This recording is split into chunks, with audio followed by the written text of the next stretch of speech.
you can't be on the show.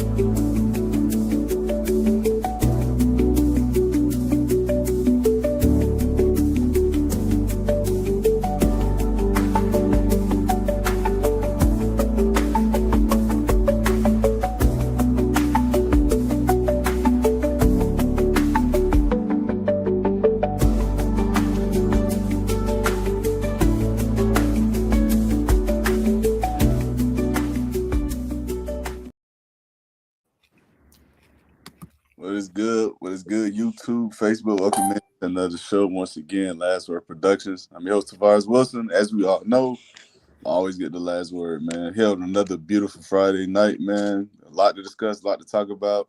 Before we get into that, a few housekeepings. Be sure to hit like, subscribe on the channel if you're not doing so already. Hit that bell notification to be notified whenever we go live, as well as the fact you can look me up on my other social media platforms, whether it's Facebook, where we're currently live, Instagram, TikTok, Twitter, LastWord Productions, and handle across the board. But with all that being said, I got to always introduce my compadres. Gino, you in the building? How you feeling today, bro? Oh shit, man, I'm feeling good, bro. Well, I'm gonna feel good till we get to this top team. I'm feeling good. All right. What you got, Breeze? What you got going on, my boy? Hey man, I'm feeling good, man. Life is good. You feel me? Let's get to it, man. Let's talk some sports, man. All right. So first things first, the title, Cam Newton. As we all know, he put out his top 10 quarterback list going into this season based off of last season. And his criteria was essentially clutch gene, what they did the season before, and pretty much the talent. So let me just read off the whole list before, we get into the nitty-gritty.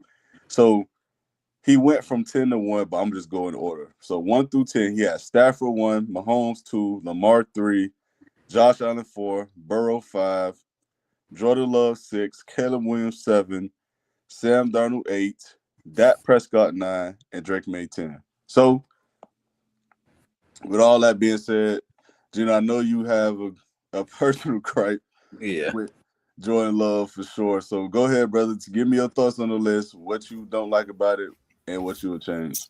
All right, so I'm gonna let y'all cover the full list, and I'm gonna do the NFC North edition. Number one, this is how much of a non-factor and concern right here, right now, which can change if Caleb Williams get better. I have for Caleb Williams. He shouldn't be there. The end. Caleb Williams is not even worth Jared Goff nor Jordan Love's time and having a conversation about him being close to them. So Caleb Williams is out of here.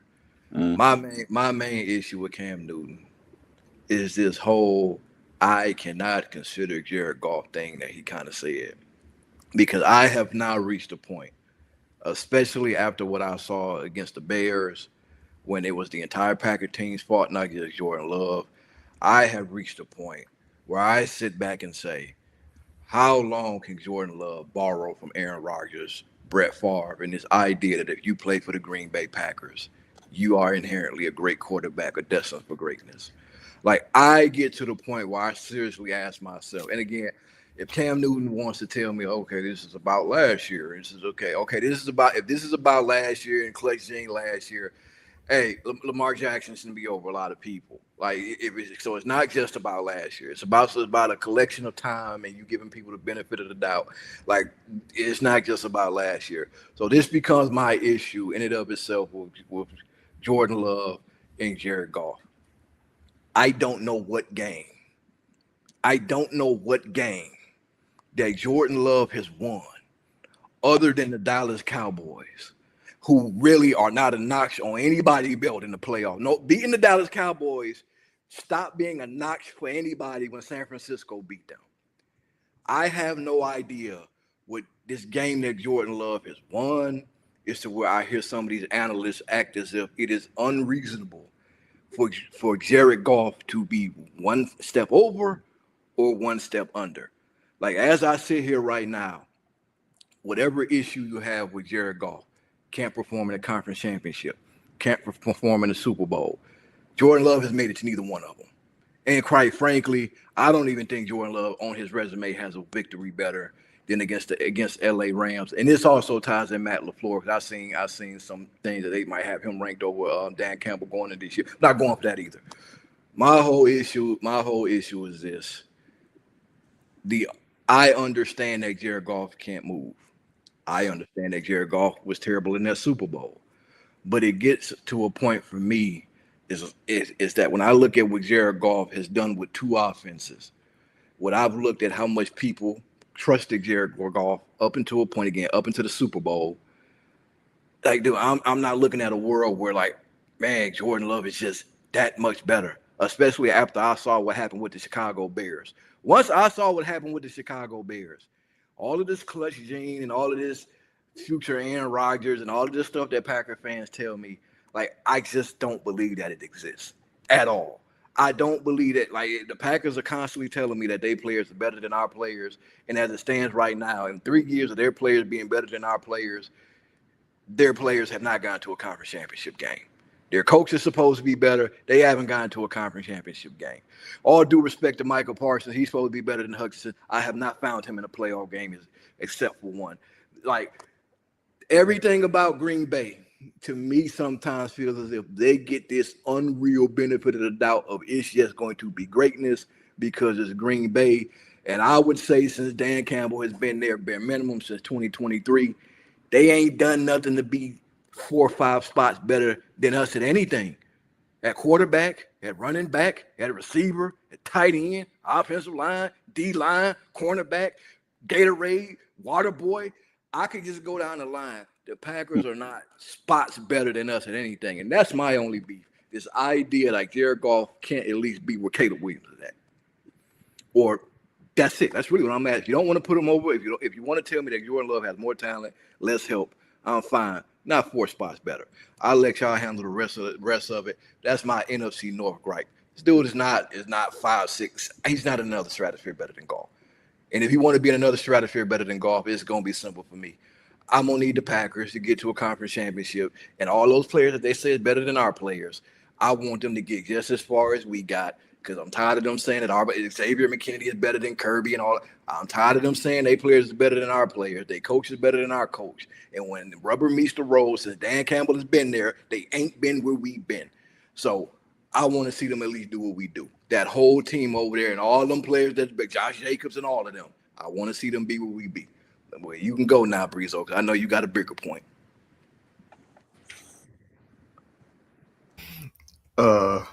So with the list, man, in all honesty, brother, I'm really not mad at the list. I'm really not mad at the list. I think T and Gino both know the bigger point is yet to come. It's gonna come later on in the pod.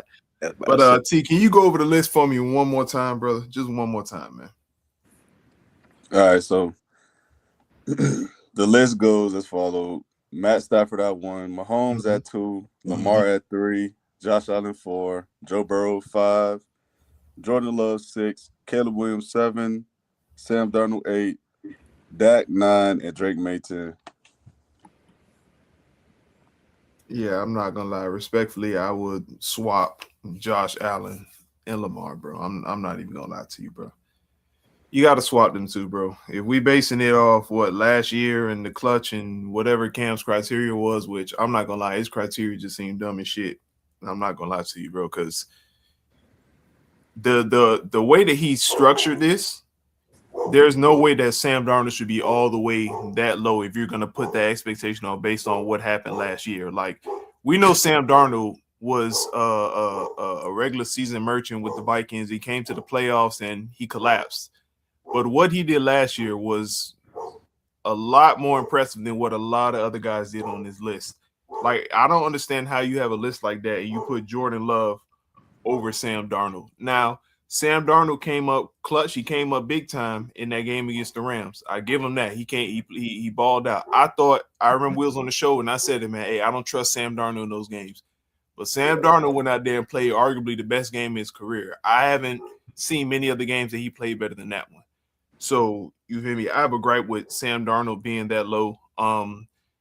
Dak Prescott being at number 9. I'm not going to say I'm mad at it, bro, but I can't really tell you what Dak Prescott did last year that will warrant him being that high. Just based off just last year. I'm not saying Dak is career. I'm just going off what Cam's standing is at this point. Drake May being at 10, that's fair. Because Drake May, for him to, be a MVP candidate, bro, even though he didn't have the greatest playoff series ever, bro, I think that 10 spot warrants him. But I'm definitely swapping Lamar and Josh Allen, bro. I'm swapping that shit, bro. I'm not even gonna lie to you, man. Hey, real quick before you go, Tavares, I'm gonna tell you what Dak did. Dak did. Breezo didn't go to the playoffs because all criticism with Dak starts with the playoffs.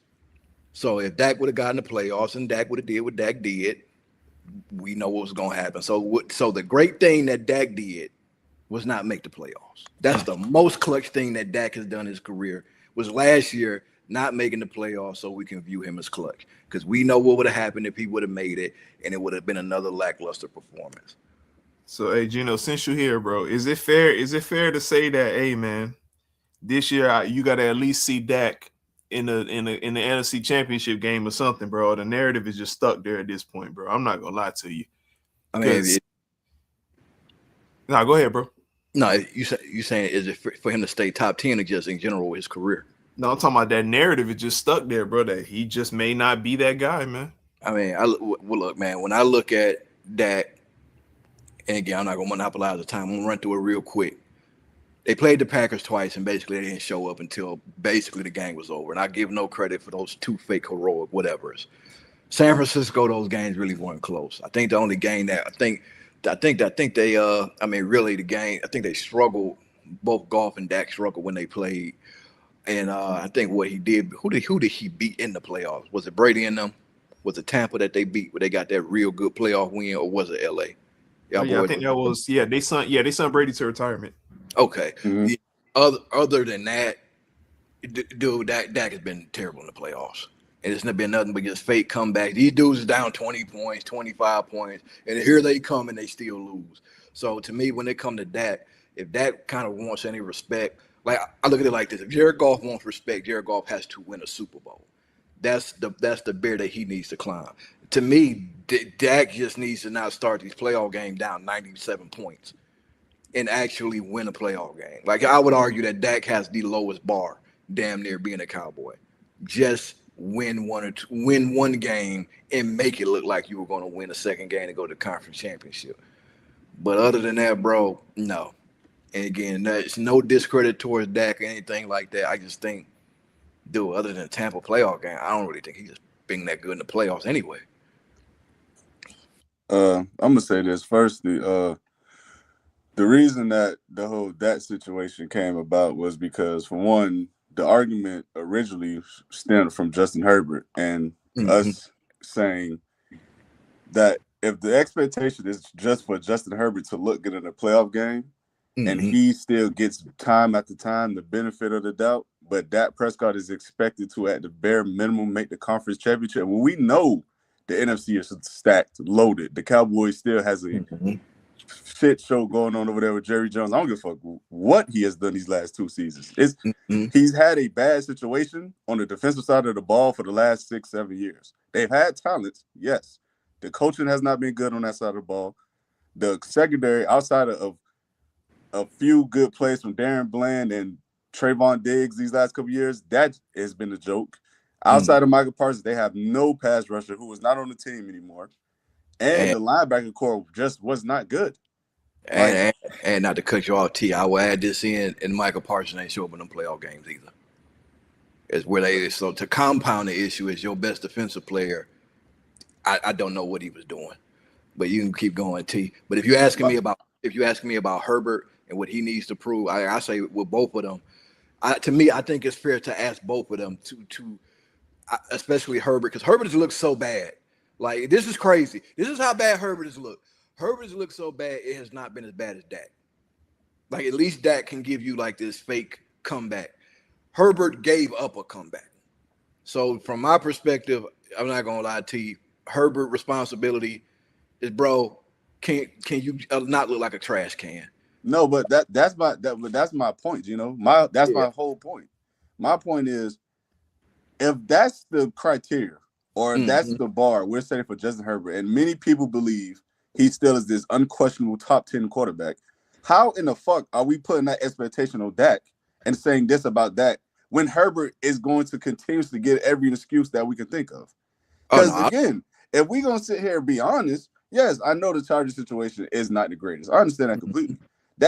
Just like how the Cowboys offense is not a day better than what the Chargers set skill positions are, you can say the same thing for the other side of the ball. In the playoffs, it matters when you can get key stops and when you can get off the field. That shit matters. So it's like we can't keep saying we gotta expect this from Dak Prescott when the defense is horrendous. Like they can't stop a fucking cold. They can't stop a running nose in the playoffs, bro. And this is not me excusing Dak of anything. I'm just saying if we're going to have that criteria of one quarterback who's not been up to par in these postseason games, how in the actual hell are we going to continuously keep excusing a guy who's, whenever he's been there, he's been god awful? He's been awful. It's not just a situation. At some point, we got to say, what the hell happened to this guy 2 weeks ago that we seen? Like, this is not the same dude. That's all I ever said about Prescott. If your critique and your criticism is that got to make the conference championship, by all means. All I'm saying is, if Justin Herbert cannot put together a good playoff game, I'm not even asking him to win. If he can't put together a good playoff game, I don't want to hear this shit anymore about Dak Prescott or this quarterback or that quarterback got to do this. But Justin Herbert going to continuously get the damn benefit of the doubt. It just does not make sense. It don't make sense. I think, bro, like my whole point with it was, bro, it's not even the benefit of the doubt. It's just, bro, the situations just have not been close. Like Dak Prescott has been on historic offenses. Like the Cowboys have been historic offenses, bro. I'm not even gonna lie to you. Just to flame out in the playoffs. And yeah, cool. Maybe they give up 30, 35 points. But when Dak Prescott is in the fourth quarter down 30, 35, and then magically starts stringing along 22 points just to lose by 15, 16, bro. Like, come on, man. Like at the end of the day, crazy. When Aaron Rodgers is going out there, losing games because his team on average gave up 35, 38 points a game, no one sat there and said Rodgers has to be better. They said the defense is better. Aaron Rodgers got flack, bro. I don't know what you was watching. And Rodgers, I know Rodgers got flat, but it was understood that the defense was not good. But everyone understood when he had a good defense, they were a Super Bowl winner, and they lost one game that they went 15-1 one season. Everyone understood if you give him the situation that's actually respectable, that you can get something more out of it than what you've gotten from it previously. Dak Prescott, the last time Dak Prescott had a somewhat decent defense, he won a playoff game, just like what you're asking him to do. Then they ran into the buzzsaw that the Rams was, because the Rams just was going to be defeated that year. But at the end of the day, bro, my whole thing, if you're not high on Dak, cool. All I'm saying is there's no way on God's green earth we're going to sit here and say Dak has to do X, Y, and Z, that Caleb Williams got to do X, Y, and Z, that all these other guys who have talent have to do these things. But we're going to continuously let Justin Herbert be mediocre or trash for the next 7 years again and continuously give him the passes. It just does not make sense. I'm not asking the nigga to win games. I'm asking him to look like a competent quarterback. That's all I'm asking. And if he can't at the shit. I think T went out. Let me say that I think T gonna be back in a sec. But let me say this, Breezo. From my perspective, bro, like I think Dak is it. Let me put it like this. I don't expect much from either quarterback. The only reason that I asked Dak to win anything is really because Cowboy fans and the media anoint him. I would say for me, the ask of Dak, and again, I don't really pay attention to, and maybe I don't pay attention too much to Herbert because I don't think high of Herbert at all. But being in the NFC, is for me specifically seeing Dak ending up over Goff and over this person and over that person. When I watched Dak play them games in the playoffs, yeah, the defense was bad too. But like I told Cam, Leon, and them people, there are plenty of quarterbacks that get in shootouts. Why your quarterback can't get into a shootout until the game is over? There are plenty of quarterbacks that find ways to get in shootouts. That San Francisco game, you couldn't get into a shootout, or you couldn't even keep pace at times. Like when I like my only sometimes beef with Dak and Cowboy fans really is proximity to Jared Goff in the NFC North, and the Lions in the NFC North is where I keep hearing that these dudes would be this, would be this, would be this, and it gets to a point just like we're Green Bay. Hey, dude, maybe y'all dudes are not. Now, to your point, T, about Justin Herbert, I don't think highly of Justin Herbert at all like that. And maybe Breezo do, maybe Bree, you know what I'm saying? I personally feel like Justin Herbert, again, no matter what I feel about Jim Harbaugh offense, no matter what I feel about his offensive coordinators, I do feel like Jim Harbaugh gives you a real good chance if you play like you're not an idiot to make it to a championship. We saw it in San Francisco. We saw it with J.J. McCarthy in Michigan. Like, he gives you a chance. So for me, for Justin Herbert to go through some of the struggles that he's going through, yeah, that's a problem. That's why, and I would even feel the same way. Like if I saw Justin Herbert at 9, what I would be feeling about Dak Prescott now would be at Justin Herbert. Justin Herbert not being there makes me go, I'm not thinking of you because you shouldn't be in the top 10. I look at Dak, and I remember Dak at times contributing with interceptions and fumbles while the defense is playing bad because he's playing bad too. And I go, dude, I just don't think you should be there either. To be honest, quite frankly, with all due respect, Dak, the black Dak is over there in the Chargers, and the white Justin Herbert is over there on the Cowboys for me. And that's just how I kind of look at both of those dudes. But I do agree with you, T. If you're going to say Herbert should be top 10, then he should be held to a standard of playing like he has some sense. Him and CJ Stroud should be held to the standard of a top 10 quarterback that you should look more than be Trent Dilfer. And for Dak, to me, who's in the conversation of near top 8, top 7, top 6, once you get into that sphere, look, man, your responsibility is to get to the conference championship. I feel like top 6, 7, 8, dudes who are 8-ish in that area, you should be getting to a conference championship at least once in your career.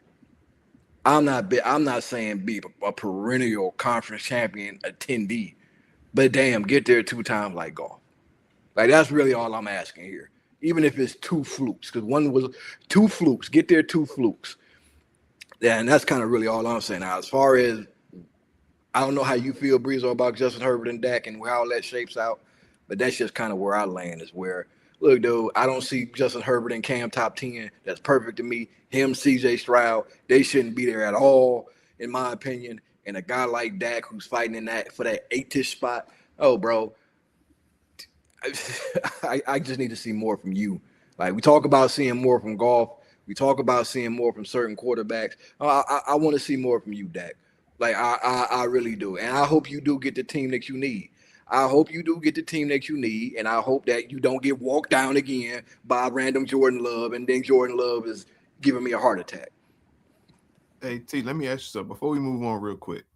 2021 through 2023, if you can, let me know what the Cowboys did that year in the playoffs or something. I know 9 times out of 10 they got smoked, but let me know what they did those years, bro.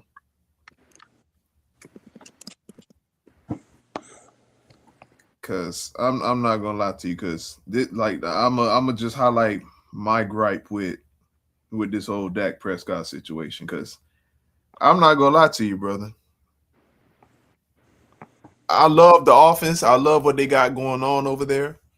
Offensively, of course, the defense need work. Mm-hmm. But as I said before, man, Dak Prescott has been on some historic offenses, and to go into playoffs and be down 30 zip in the fourth quarter and pull off 22 points to lose by 15, 16 is crazy. So I'm just waiting on T to let me know. 2021, did they make the playoffs?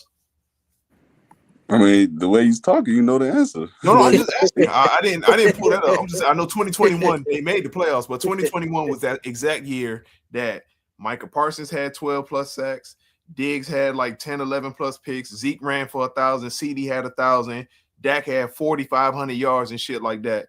And guess what happened? I mean, they went home. And mind you, they had the number 7 scoring defense. Mm-hmm. Overall, the defense was number 18, but it was the number 7 scoring defense, and they got smacked 2022. I don't know if they made the playoffs 2022, but they had the number They won 5. the playoff game in 22. They won in the wild card. They won in the wild card. Mm-hmm. And what they did after the wild card? They lost. Who they lost to 49ers. That was the same year that's the same year they beat Brady now. Mm-hmm. So that year they had the number 5 scoring defense and the number 12 ranked overall defense. And how many points did they put up in that game? What game? The Cowboys against the 49ers that year. Like 12. 12 points, I think. And how many points the Niners put up? I know the Niners was loaded, but they put up 19. Okay. Mm-hmm. So is it fair to say Dak had some help that year? Just in all honesty, bro. 19 points in the playoffs game, and you give us 12. That's fair to say. All right, Dak, come on, man. Like we need you. 2023, number 5 total defense, and the number 5 scoring defense. Did they do something in 2023? I highly doubt they did. Nah, they went home. So I'm the just saying. The defense was good that game. Say it again. Was the defense good that game? 2023. I'm just asking, bro. No. I'm asking you since we're giving the defensive rankings. Were the defense good that game in 2022 or 2023? In the playoff game in 23, were they good? Who did they play in 23? I thought they didn't make the playoffs. No, they made it. They played the Packers. They played the Packers. They lost. And they got smoked, right? Yeah. And what the score was? 48-32. So Dak put up 32 and they gave up 48. I would say that's on the defense because 50 points is fucking abysmal. But how much of that was garbage time comeback when the coaches say, you know what, we not nothing cheap, nothing deep. Bro, they were down 27-7 by half. Listen, bro, no one. So T, my whole point is this. This is just my point. My gripe with Dak Prescott is, bro, you're the highest paid quarterback in NFL history. To this day, with these record-setting contracts, Dak Prescott is still the highest paid quarterback in NFL history. Still. Mm-hmm. Jerry Jones absolutely dropped the ball doing that shit. I don't know why the fuck you would pay Dak Prescott that much money at that period of time. He superseded the market. Niggas to this day still not getting money that Dak Prescott was getting. But that's another story. Dak Prescott, even with top 5 defenses, has proven, yes, he can win a wild card game. But money like that, you give to niggas who, let's say you give it to a Mahomes, you give it to a Josh Allen, you give it to somebody of that stature. Shit, you can give it to Matt Stafford at that point in time. But you gave it to Dak Prescott, who proved to you, even with the top 5 defense, he's only going to get you to the wild card. That's just my whole gripe behind it, bro, honestly. Now, I'm not saying Justin Herbert hasn't been shit in the playoffs. He has been shit in the playoffs. But that Patriots game that I watched, bro, I don't know if he was sleeping with one of the offensive lineman wives or he pissed off the offensive line coordinator or something. I don't know what the hell was going on, bro. Them niggas just always an excuse, boy. Gino, am I lying, Gino? There's always an excuse, bro. Bro, we sat there and watched it, bro. The ball ain't even snapped yet. Williams was in the backfield. There's always an excuse, dog. Bro, them niggas no matter what year, I'm just asking, bro. Because that can have these years with historic offenses. I never once gave Dak an excuse. All I said was Gino was a witness. All I said was, if you're going to have this standard for Dak Prescott, the same has to be said for Justin Herbert. That's all I said. I didn't sit here and make any excuses for that. And I said the defenses have not been as good as they should be for a team that's trying to contend. But I also acknowledge that the offense around Justin Herbert hasn't been as good as it should be for a team that's trying to contend. Because, bro, the only reason I come back that is because if Herbert goes out there with a CeeDee Lamb and a George Pickens and he has a top 5 defense one year, or he has a team with a DB with the man was up 25 points and lost. Bro, like it don't matter who's on the field. Bro, I said he's been shit in the playoffs. I said that. No, that's not shit. No, that's god awful. That's borderline unplayable. That's abysmal. Shit is what Dak Prescott was doing. But bro, my whole thing is when you want to say, okay, Dak Prescott can't be held to this, but Justin Herbert. I never said he can't be held to that. I said if you're going to hold him to that, if it's level playing field, bro. If it's level playing field, bro.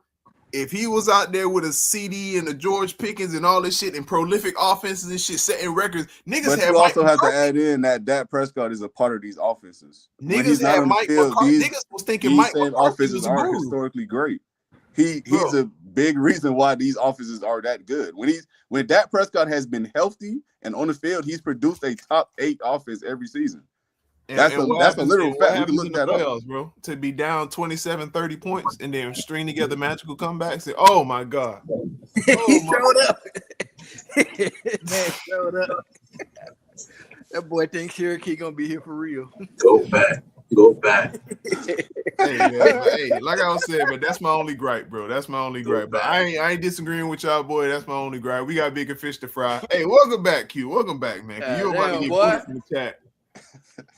Go back. Go back. Hey man, listen. Before I let you go, Quiz. First off, I hope everything well, man. I hope the baby doing good. You feel me? Everything good. Everything good. I appreciate that.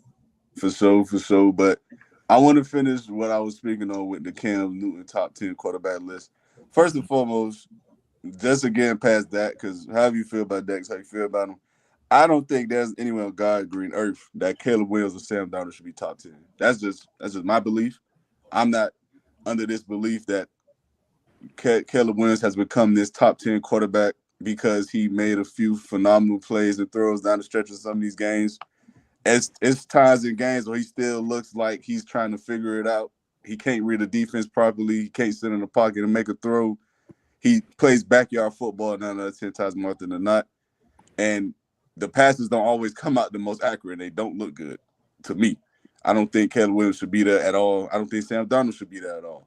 If we talking about situations where niggas have excelled and had all this talent, I mean, it gets no bigger than what the fuck Sam Darnold has had the last 2 years. I mean, you go from the Vikings with Kevin O'Connell, who I think is a damn good coach, with that offense, with those weapons, Aaron Jones, Jay Jettas, Jordan Addison, Hawkinson, all these guys.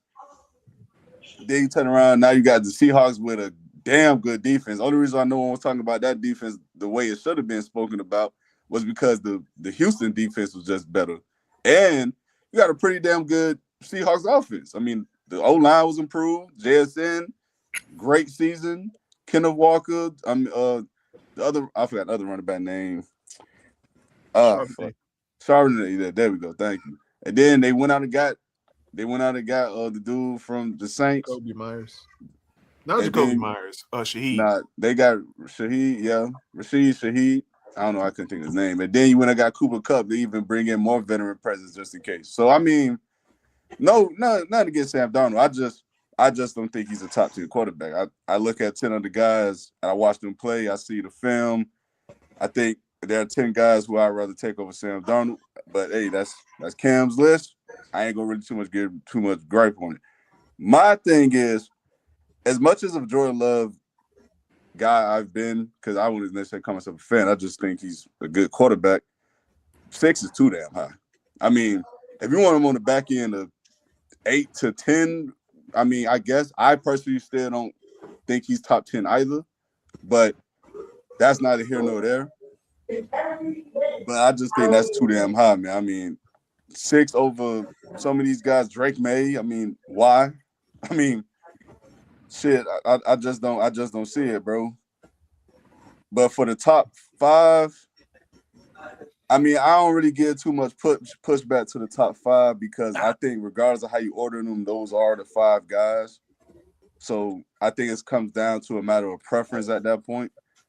But I don't agree fully that Stafford is just the best quarterback going into this season. I don't agree with that. I still think that's Mahomes until we see him get dethroned, and that's just how I see it. I think Joe Burrow should be above Stafford as well. I just think Joe Burrow just ain't been healthy. And as far as Lamar and Josh Allen go, I personally think Lamar over Josh Allen, so I ain't got no problem with that. But before we get off into that topic specifically, what you got, Q? Did you see Cam's top 10, or you need me to read it off for you? I saw it. I mean, I pretty much agree with everything you said. Stafford, I don't got Stafford number 1. I actually don't even have Mahomes number 1 because I know he's coming off the big ACL injury. I know ACLs don't really mean much, especially to a quarterback in today's doctors and medical technology and stuff. But I actually got Lamar Jackson He gonna be the best quarterback this season, dog. All right? I'm stamping it. Lamar is gonna be the best quarterback this year. Marvelous. We got a new coach. We got rid of that washed QB. We got rid of that washed coach and John Harbaugh. All right. We switched it up. Don't worry. I'm telling y'all. I'm stamping it right now. Lamar Jackson gonna be the best quarterback of the season. All right. Blaze is crazy. I pretty much agree too with Sam Darnold. I don't see Sam Darnold. I can name 10 quarterbacks better than Sam Darnold. Drake May, I give it to him. I give him to Drake May. Yeah, that's still debatable, especially with how cushy his schedule was last season. We saw what happened when they finally played a good defense. They crumbled. But I give it to him because if we're counting playoffs and regular season, they don't make the schedule. He showed up. He did what he had to do. He finished top 5 in very important stats like yards, QBR, completion percentage. I think he had the highest total air yards per highest completion percentage, highest total air yards per attempt, something like that. So he did his thing. They had a really cushy schedule, but they don't make the schedule. It is what it is. He showed up. He did what he had to do. But yeah, I definitely would not have Sam Darnold there. I'd put Burrow in the top 4. Listen, I know Will ain't gonna like this. I'm taking out Josh Allen in that top 4, bro. I'm sorry. I'm taking Josh Allen out that top 4, dog. Man, cut it out, brother. I'm taking Josh Allen out that top 4, bro. All right. I ain't gonna like that. I'm taking him out. All right. I'm putting Burrow in. All right. I'm putting Burrow in. I'm not leaving Josh Allen in that top 4. What I have this season coming up, top 5, I got Lamar Villas at number 1. Blaze. Mahomes at number 2. I'm gonna have my dog Stafford at number 3. I think Stafford gonna have a really good season. I know people expecting that fall off, but I think he's gonna have a really good season. I don't think he's gonna have to do too much as well with Garrett and possibly Aaron Donald coming back. What they gotta do with offense? What you mean? He gonna have a cushy, bro. He gonna have a cushy, nice season though. Just walk with me real quick. All right, walk with me real quick. All right. I don't even want to join you, brother. Just listen. All right. I got Burrow at number 4, and then I got Josh Allen at number 5. All right. But yeah, I'm keeping Caleb Williams. I don't know what you're talking about, T.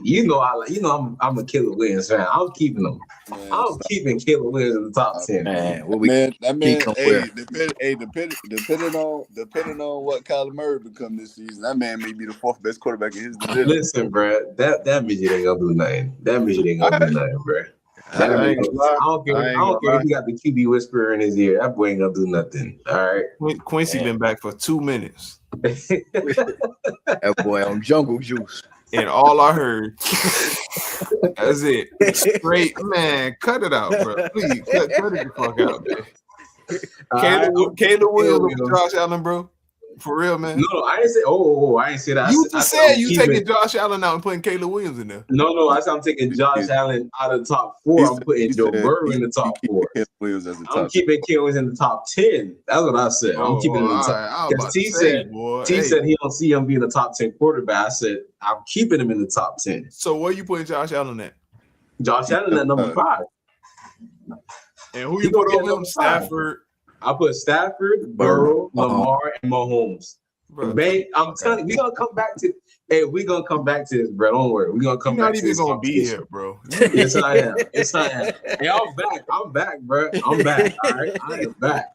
Nigga can't. Right. It's a reason he hot take Q, bro. It's so we gonna end it at that. T, go ahead. Man, next topic, man. All right, man.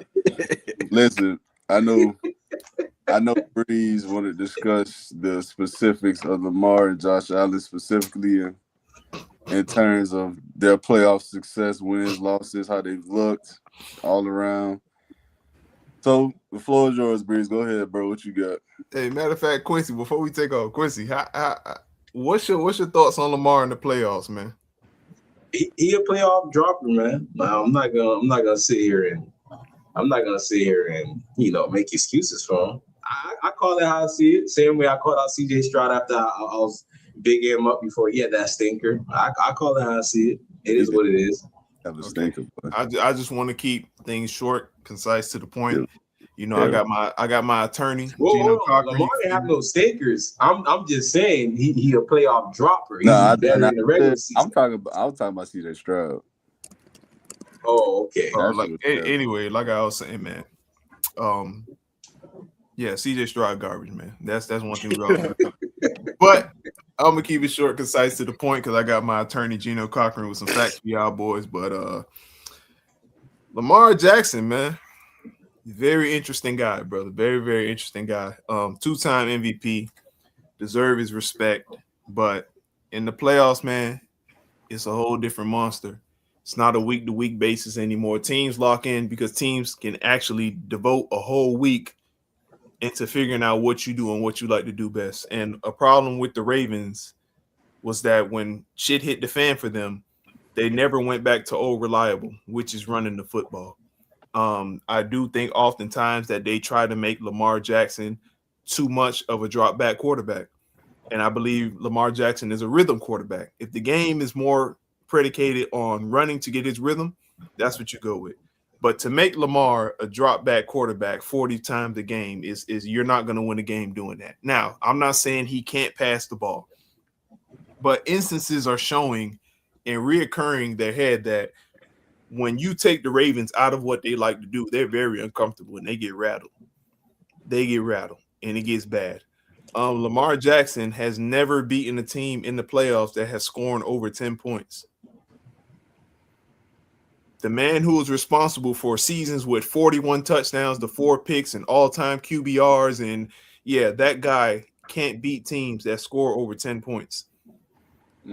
It's gotten to instances where in the playoffs, Lamar's losses, Lamar Jackson isn't even putting up crazy numbers to combat said blowout. Matter of fact, I want to go to some notes that I took earlier, man. Just really quick, man. I ain't even gonna go too crazy, but 2019. By the way, Lamar Jackson has a 3-5 record in the playoffs.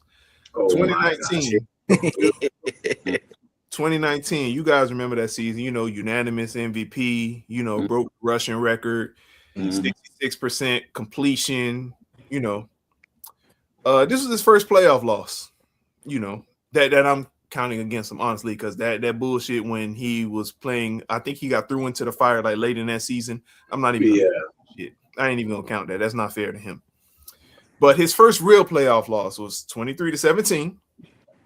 So a guy in the regular season who completed 66% of passes. Would you guys see that's like very, very great, like Aaron Rodgers type shit, right? Drew Brees type shit. 100%. It's fucking crazy. The guy proceeds to go into the playoffs and complete 49% of his passes. He does have 2 total touchdowns, but he has a pick and 3 fumbles. They lose that game. This is the unanimous MVP. The unanimous MVP. Now, this, bro, I'm not gonna lie to you, bro. Now, if this was just regular Joe Schmo, you know, hey man, he played an all right game. We didn't expect too much from him. But the unanimous MVP, and I want to harp on unanimous. You know how fucking hard it is to be a unanimous MVP. It's very hard. Moving forward. I mean, he's the first and only to ever do it. But go ahead. Go ahead, T. Preach, man. 2020, 33 total touchdowns, 9 picks. He's the first quarterback ever to have back-to-back 1,000 rushing yard seasons. Wild card against Tennessee. 17-24, very efficient. 179 passing yards, 1 pick, 16 carries, and 136 yards. Perfect dual threat game. I'm not gonna lie to you. Yep. He broke away for that game-winning run. So shout out to Lamar for that one. That was an all right game. I ain't gonna lie to you. That's a rhythm game. They didn't make all right because, bro, by his standard. Listen, that's a good game. By his standard, that's a rhythm game. He didn't go 17-45. They didn't make him drop back. They played him in rhythm. The divisional against Buffalo, I'm not even gonna count that because he got hurt in the third quarter. But He's someone that total playoff run, brother, he had 341 passing yards, 2 picks, 25 carries for 172 yards, and just 1 touchdown. Mm-hmm. But this is the unanimous MVP, record-setting, 1,000-yard, whatever. Next, 2021. 2021, he missed the playoffs. He was injured. 2022, he was injured. He missed the playoffs. 2023, second MVP. A lot of back and forth. People said it should have went to Josh Allen, whatever. Congratulations. Now, he completely demolished the Texans, which I'm not going to lie to you. No shock there, because who was on the opposing team? Cornelius Stroud. That garbage. The man this season, the man was a rookie of the year that year, bro. Hey. And he was still booty in the playoffs, man. Lamar, 4 total touchdowns, 2 passing, 2 rushing. 2 passing, 2 rushing. Held the Texans to 10 points. Arguably his best playoff game. Arguably. I said arguably. I didn't say his best. Arguably. The next game, they proceed to go against the Chiefs. The Chiefs score a whopping 17 points. 17. Hold on. No, wait, Q. Let him talk. The Chiefs score a whopping 17 points. And the Baltimore Ravens that year had a great offense. Great offense. As a matter of fact, T, real quick, bro, can you look up what the Chiefs defensive ranking was that year, bro? Real quick. Because I didn't get a chance to pull that up. So can you pull that up for me while I'm making my point, bro? All right. So like I was saying, bro, against the Chiefs, 17 points. Lamar and this explosive offense put up 10 points. Now, I expect that from Steve Spagnuolo because that's Steve Spagnuolo. He's a crazy guy, defensive genius. Lamar Jackson, 20 of 37, 272 yards. Okay, not bad. 37 passes. It's pretty crazy for a game in which you're down 7. I expect the team, that's elite in running the football, having a running back and a quarterback that can religiously combine for 1,000 yards. I expect them to pound the rock. But once again, the Ravens got taken away from what they like to do, and what do? They shit the bed. Lamar Jackson had 8 carries for 54 yards. T, do you have that defensive ranking for me for the Kansas City Chiefs that year? No, not yet. Okay. I see I got to do things myself around here, man. Anyway, my whole point is, brother, Lamar Jackson is a playoff dropper, a playoff choker. I didn't even have to pull up Josh Allen in the playoffs, brother, because he's set the record of like, bro, just being a playoff rights, bro. Has he had? It was actually the second-ranked defense, but good. Okay, and what was the Ravens that year? I think that was first. So a battle of defense, right? Is it fair to say Lamar Jackson had help that year? Yeah. Was it fair to say that the defense was comparable to supposed to be that explosive offense that they had? Yeah. Yet they got held to 10 points. Okay.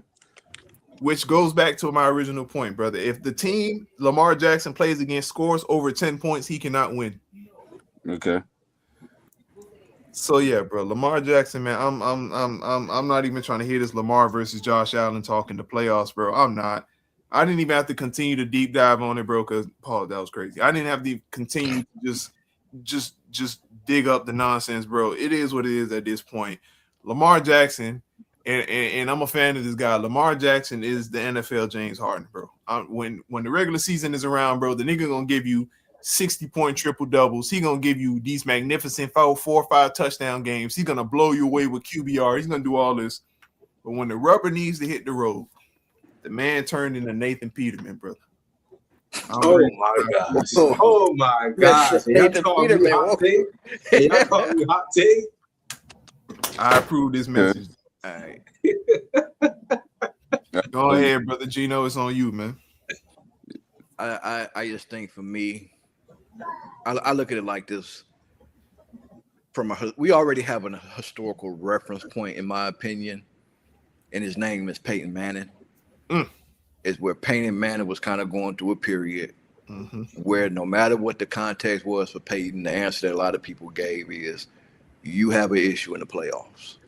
And it was incumbent upon Peyton. And to be fair to Peyton, when he came back from 21-3, he exercised a lot of demons. And he probably should have got some demons back from throwing against Q. But hey, he still had that one championship then.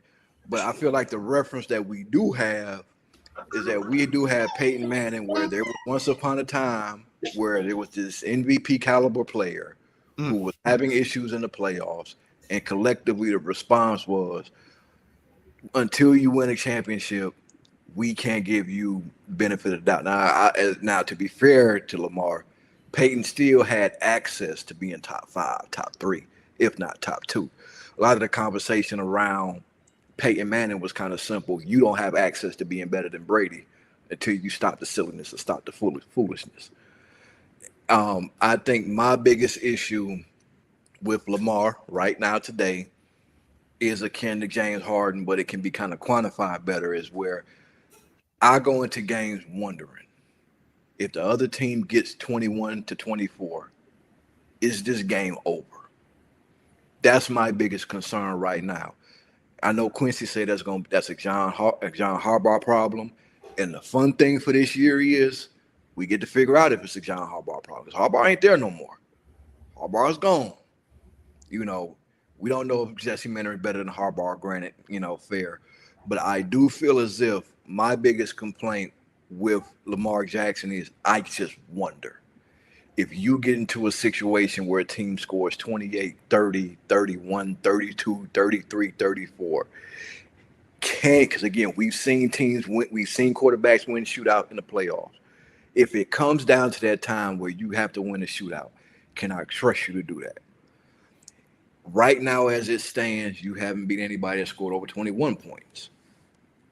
To me, that creates a concern of, can you do it? Not to say that you can't, but can you do it if called upon? My biggest gripe is I want to know, and when you and Quincy go, and you can also answer too, Breezo, because I don't want us to keep going in the circle to a degree. What constitutes a bad playoff game to you guys? Because see, what we could be running into, we just have different standards. I kind of brought it up earlier in the chat to you. I know for you, the Mark Andrews thing is a real big thing where that's Mark Andrews' fault. He didn't catch the ball. From my perspective, even going way back to Stafford, when my quarterback makes mistakes to put me in that position, I have always taken the position, if you put us in the hole, you better get us out, and how we don't get out, I am putting on you. Now, that's going to be subjective. That's going to be opinionated. That's going to be the standard that you hold in terms for a quarterback in general. So that's why I say, from my perspective, and even in the inverse, if there's a situation where Lamar Jackson puts a team up and it's like 1 minute left, and if there's a playoff game like that where Lamar Jackson put a team up, 1 minute left, even if he played bad, but he had the game-winning drive, well, I got news for the defense. That's your responsibility. In the last 2 minutes, if you get up or if you down, the responsibility falls on whichever unit and has to kind of put this game away or win the game. So just simply for me, man, because I know Quincy got something to say, just simply for me, I need to be able to trust Lamar to win a game where a team scores over 21 points. That's my concern here today. We're going to figure that out with Jesse Minter, or maybe we don't figure it out with Jesse Minter because he has great defense. So I need you to just win these games. Also, when you have these turnovers early in the game and you already know y'all can't score, you already know you can't score like you need to score. Stop turning.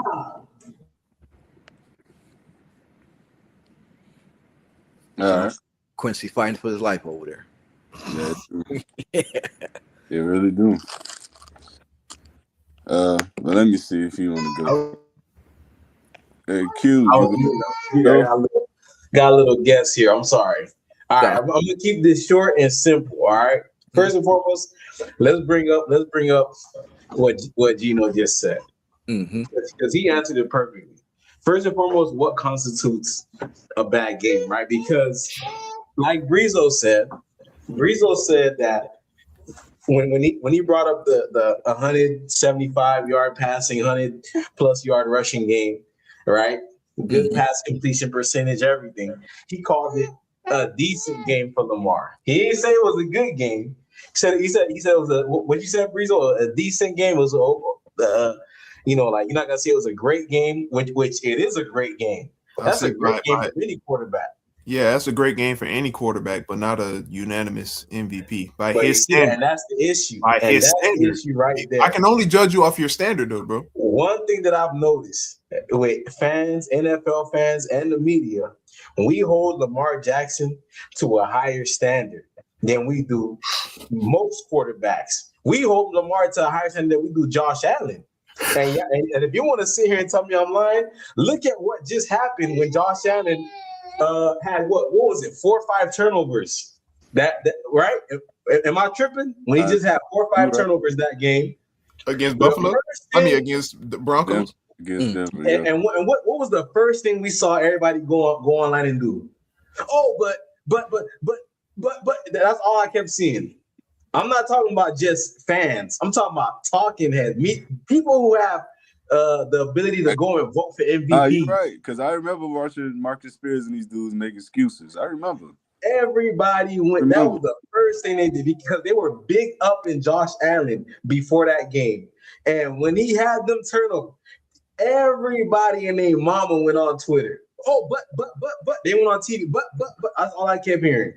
Any other quarterback, if that was Lamar Jackson, they'd be calling for his head. Hey, the Ravens got to trade him. I ain't gonna lie, y'all. Hey, they gotta get rid of him. Come on, you dragging it out. No, he's not dragging. You dragging it. Come on, bro. Nobody said trade him. Come on, bro. No. There was actual speculation last season. There was speculation. There was even gonna resign him when he was a free agent. That's not just gibber. I'm lying. Yeah. People, bro, Ryan. Time out. Yeah. I remember vividly on Monday Night Football, Ryan Clark, Marcus Spears, and I forgot the white dude's name. But they were on Monday Night Football talking about whether or not the Ravens should just move off of Lamar and just start Tyler Huntley for the rest of the season. They literally, this was a literal talking point. That was a talking point on a national TV show. What are we doing here, bro? What are we doing here, bro? We don't even gotta go. That's what they were saying. When Lamar was a free agent, they was legit talking about, we think the Ravens should move on. There were people talking and saying, we think they should move on. Come on. Because of his playoff downfalls, right? Because he was losing games. Oh yeah.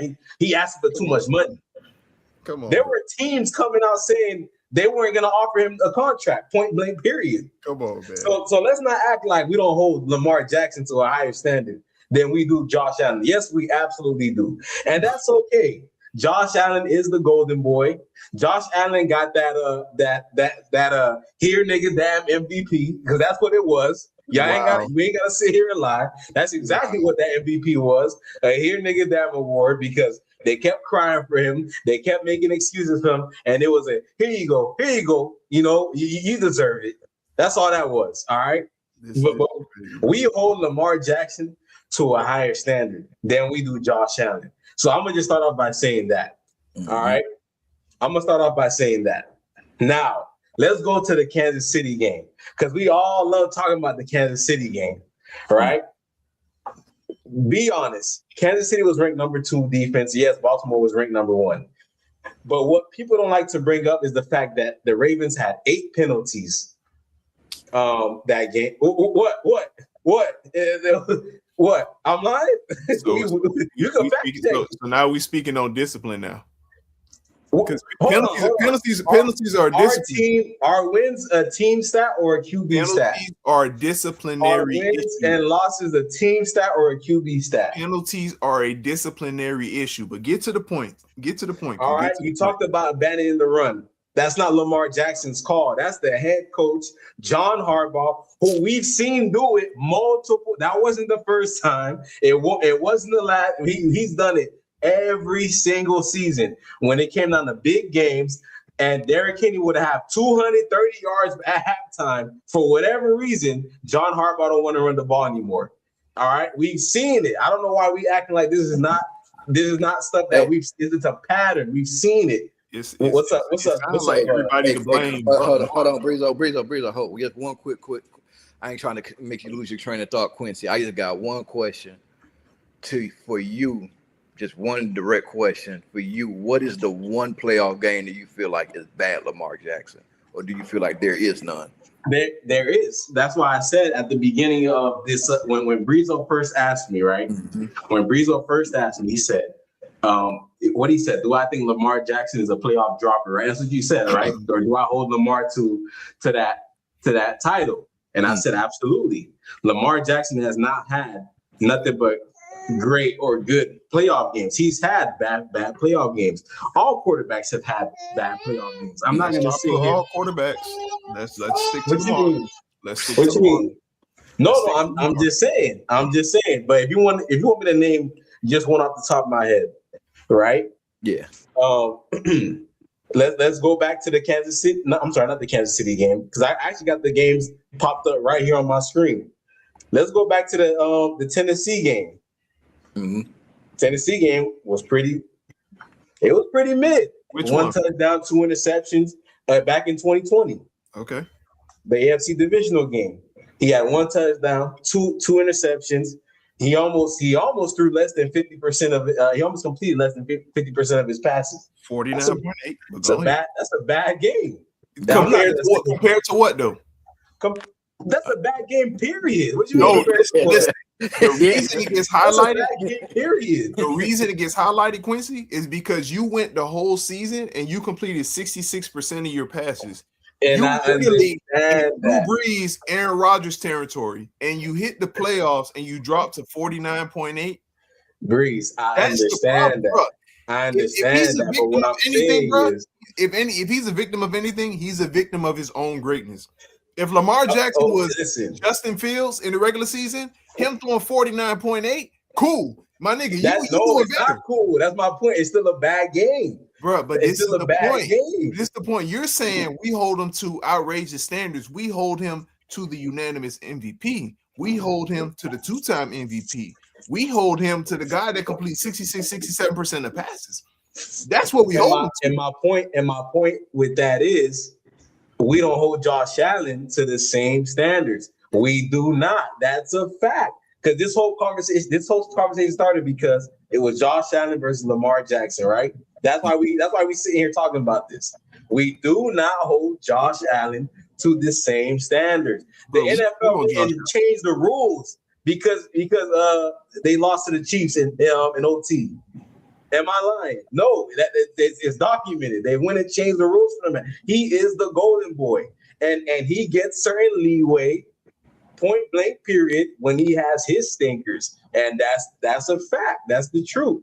All right, I'm not gonna sit here and go back and forth. Oh, Lamar Jackson is a great quarterback in the playoffs. No, but we talking about that Kansas City game. Zay Flowers fumbles it in their end zone. He fumbles it in the end zone. That would have put them up. I'm sorry. That would have tied it, I think. I'm drawing blanks. I don't remember exactly. They would have been down. They would have been down too. But that screwed them. That messed them up. Because what happened right after that? They lose the possession, right? Mm-hmm. Chiefs get the ball. They drive it down the field. They put some points on the board. The Ravens get the ball back. Justin Tucker kicks a field goal. So they're losing momentum off these little things. Penalties matter. They absolutely do matter. When you got your guys, yeah, it's a lack of discipline. Absolutely. I'm not gonna sit here and make excuses. But same thing. When you got guys in your team making bold-headed decisions, that's especially in the playoffs when it matters, that's also messing up. He had a great game in Kansas City, barring that stupid boneheaded fumble. He had a good game. So Quincy, again, what you're doing is you're putting on a cape for Lamar, because now you're saying penalties fucked up the momentum, and he had a good game. Bro, it sounds like it's everybody else's fault. It's everybody else's fault. Let me intervene, man, because I hear a lot of yard and larpers right now. So first and foremost, I strongly disagree with everybody here. I don't think Lamar played a bad game in 2020 at all. I think he played a damn good game. The numbers, completion percentages, I get it. It don't look good, but this goes back to what I've always said. You have to actually watch the fucking games. I watched the game. I don't think he played. All right, listen. again, when you go back and look at the game, you go back and see that the Ravens set the record for the most drop passes in a playoff game with 12. That's not hyperbole. That's not hyperbole. That's not an exaggeration. That's a literal fact. So a part of the reason why the nigga has a below 50% completion percentage is because his receivers quite literally were not catching the ball. I agree with you there. I agree with you there. That's one.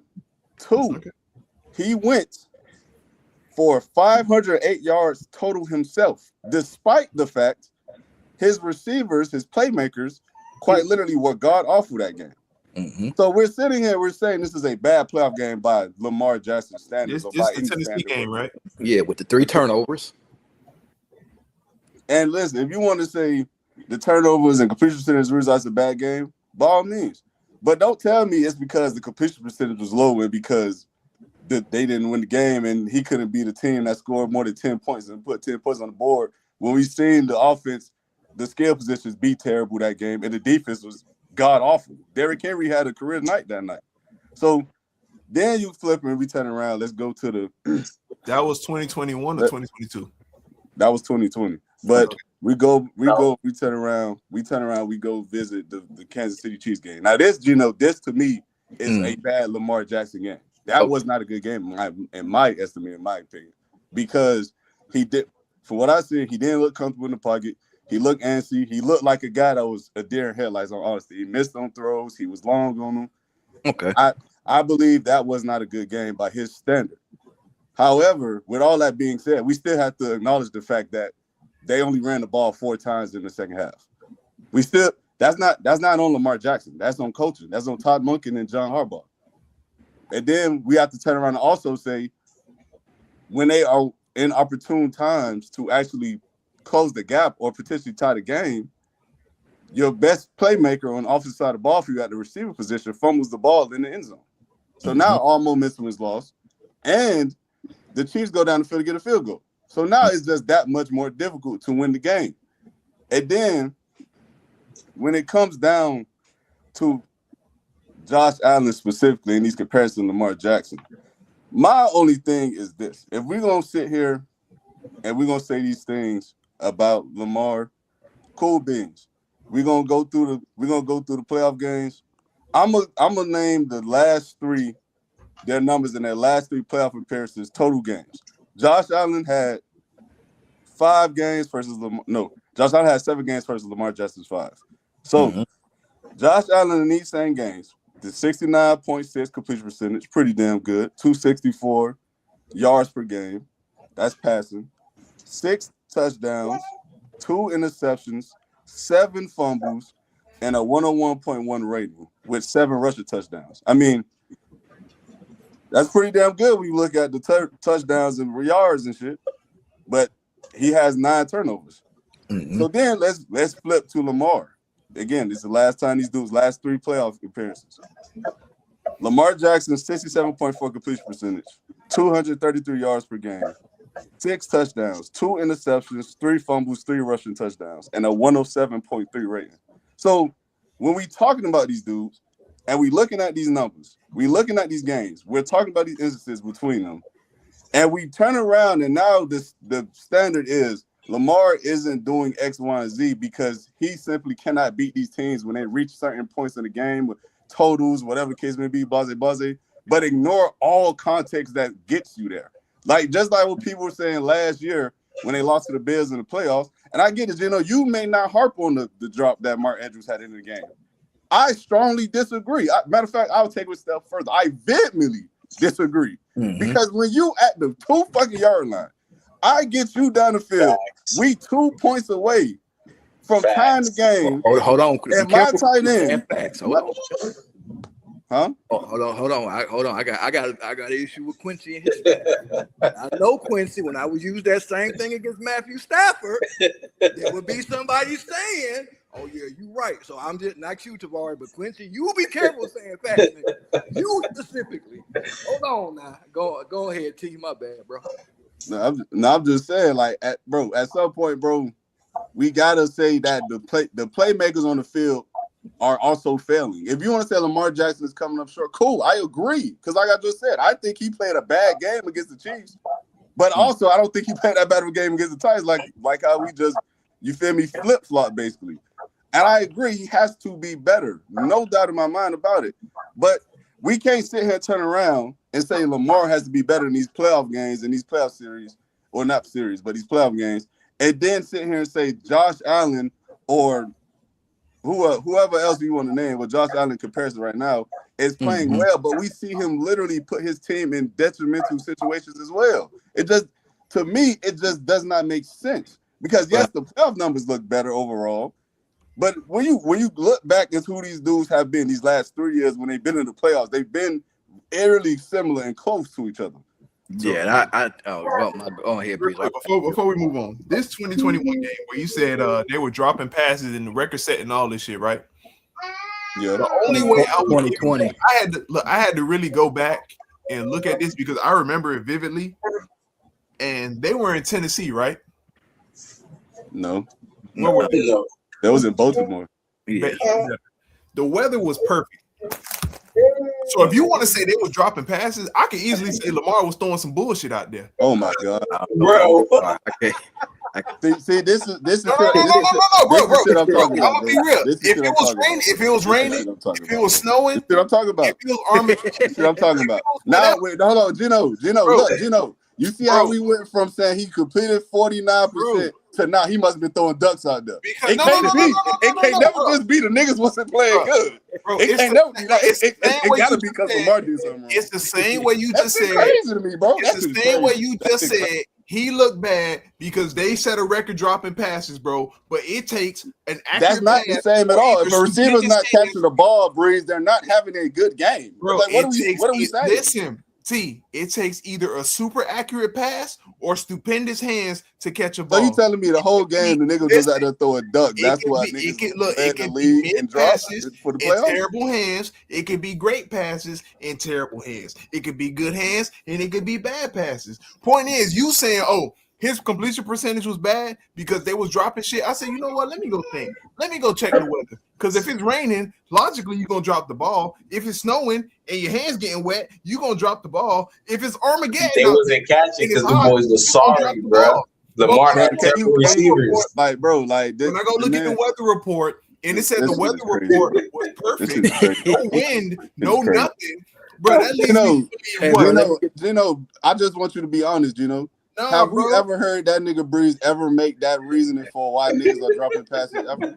Have we ever heard that nigga say that for anyone? Like you said, you have no, Gino.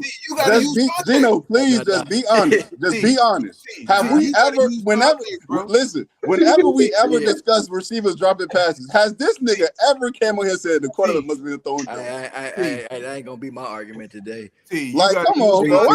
That's why I had to go. Like, come on, bro. This is exactly why Q said what he just said. Y'all niggas hold this nigga to a different standard. Like, bro, what you just said is crazy, bro. To the narrative that y'all saying is everybody else fault. Lamar completion. I didn't say it was everybody else. I gave the literal fact. The literal fact is these niggas set a record for the most drop passes in the playoff game. That's a literal fact. Happened because of this. This happened because of this. So okay, cool. Let me go look. Let me go see. So because it was sunny outside, that means niggas could catch the football. Like, what are you talking about, bro? You see what I'm saying? I had to go check. I'm coming. Gino, the nigga ain't look at the film. The nigga went and checked the weather that day. Like, come on, we hold them to a different standard. That's what was going on, just proved my point in real time. What was going on, bro?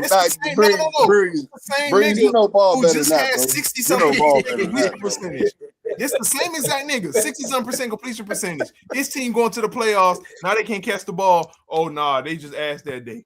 Lamar not they was asked that day. Lamar wasn't asked that day. Man, hey, listen, if we bring it up weather conditions to why a nigga was asked and he had to. So Lamar couldn't be asked that day. So two things came true though. Lamar couldn't be asked that day in the receiver. I think we're gonna give any reason to why it's everyone and Lamar.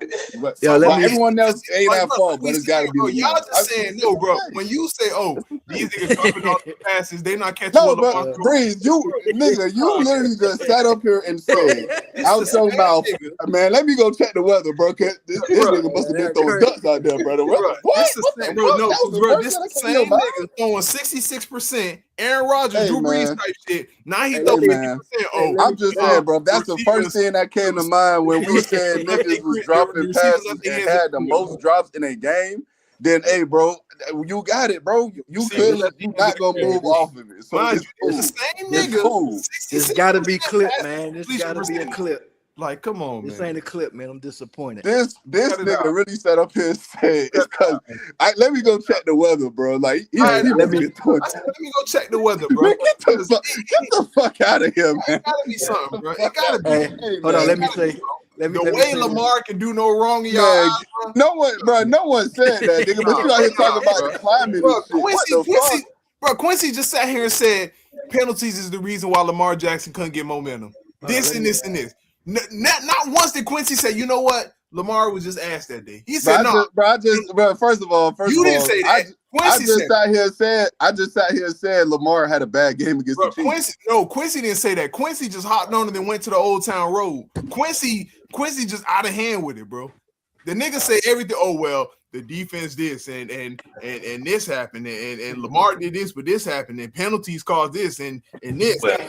Bro, Quincy is completely assault Lamar Jackson criticism, bro. Breezo. Completely. Hey, Breezo. Nah, bro. Hey, I had to go check, bro. It was sunny. Breezo. It was sunny, beautiful weather. That nigga said, ain't going on, bro. Hey, oh my god. Lamar was just throwing some bullshit out there, bro. You got that because from the weather report, huh? I had to go check. Not watching the actual game. I had to go see what was going on, bro. Nah, we gonna need them clips of that, bro. Like, bro, I had to go pull the weather. This nigga had to go pull the weather. He didn't say I pulled the tape. I pulled the film. I pulled up the game. Now I had to go pull up the report, bro. Hey, but hey, real quick though. Let me say this, Tavares. I wanted to go, boy. I wanted to go. Boys out the mud, boy. We got breathe. Nah, bro. Son, what the fuck?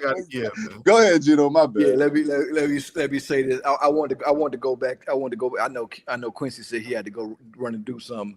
I think for me, I'm gonna say this. I'm not gonna go as far as you, Breezo, with the weather report, but I will go here with the presence of Peyton Manning when we talk about context. Just real quick. Oh my God. Next topic.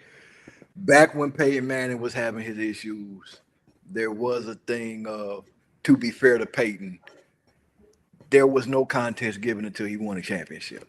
Now, I understand that people feel like Josh Allen is not Tom Brady to create those conditions. That is fair. My thing with Josh Allen, the reason why I'm high on Josh Allen is real simple.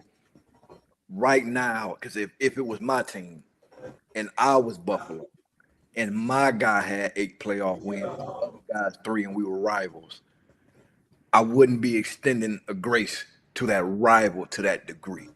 They shouldn't. I mean, so that's why, from my perspective, 8 playoff wins, at one point 29 touchdowns, 6 interceptions. Like, you did a lot of good work. You did a lot of good work for me to give you the benefit of the doubt. What I think that we should all agree to forward is right here, right now.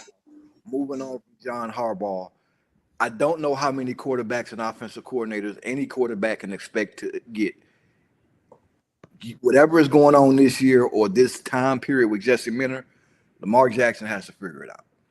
Or you do become like James Harden, where it's like, okay, you did this with the Rockets, then you did, and obviously Lamar's not changing teams, but the concept would be you're changing coaches, offensive coordinators, and we reached a point with James Harden where it was like, James, issue at this point, James. So I feel like with Jesse Minter, whoever Jesse Minter brings in, this 2 to 3 year period, again, I'm really not asking Lamar Jackson to win a championship. Winning a championship is extremely hard, bro. We forget how hard it is to win a championship. I am just asking Lamar Jackson to be his best self. And if you end up in if Lamar Jackson gets in a 44 to 41 shootout, I have nothing to say. You put up 41 points in the shootout, like, I have nothing to say unless your name is Dak Prescott. Then I got something to say. But if you're Lamar Jackson, you get in the shootout. If you're Lamar Jackson and you get in the conference championship multiple times, I just want you to be your best self. because all I'm going to say is there is a stretch to me where Josh Allen can point and say in the playoffs, whether it's a 2, 3, 4 game stretch, I was my best self. And my best self might not be good enough to win a championship, but I was my best self. And I feel like Lamar, you just had to give me a little bit more of that because Josh Allen can point to at least a couple games and say, I don't know if you have a game like this. I legitimately don't know if you have a game at this level that I played and it didn't win a championship. And maybe neither one of y'all are good enough to win a championship. We also got to consider that because winning championships are hard. But for me and Lamar, hey man, you got Jesse Minter, John Harbaugh out the door. If you still have problems, you know how this go, T. You still have problems. I don't really care who you are. If Peyton Manning would have continued to have problems, Marvin dropping passes, Robert Freeney being fat, whatever was going on. Who the fuck is Robert Freeney, bro? Robert, yeah, we'd have been sitting mixed up both on Robert Mathis, Dwight Freeney. We'd have been sitting here 10 years later saying, hey, man, that's a you problem. To be fair, if Matthew Stafford never gets out of Detroit, the book on Stafford would have been, hey, bro, that's a you problem. Whatever context it would have been 10 to 15 years from now, that's a you problem. So I hope for Lamar Jackson, hey, man, all I'm asking, be your best self. Championships are hard. And to be honest, when it comes between you and Josh, the definitive answer is whoever win the championship first or whoever win the most of them. At the end of the day, as crazy as it is, as much as I don't feel like Lamar has played good in the playoffs, you win that first championship before Burrow and before Josh Allen, there's no conversation at that point, bro. And that's all either three of them have to do. Hey, and before you take off, T, let's just keep it context here, bro. I do think Lamar is the most gifted quarterback of all time, from athleticism to, just as a total quarterback, bro. The only reason I'm so hard on Lamar Jackson is because his greatness. He set the bar that high. You don't become a unanimous MVP just out there just dicking around being garbage, bro. You don't.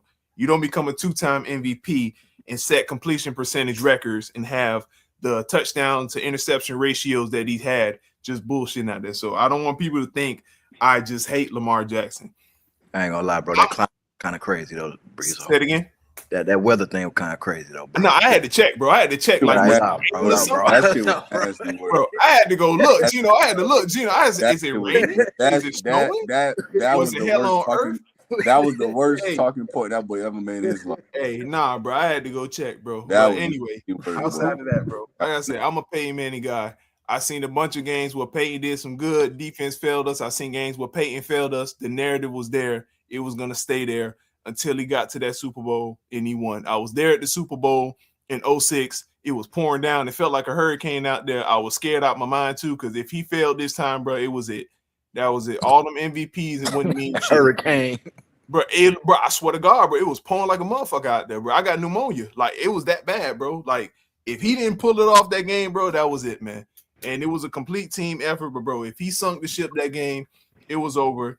9 times out of 10, they would have had to blow the team up, bro, because it was no coming back from that, bro. It wasn't. Yeah, I'm not going to lie, Breeze. I've definitely heard people say snow is an issue.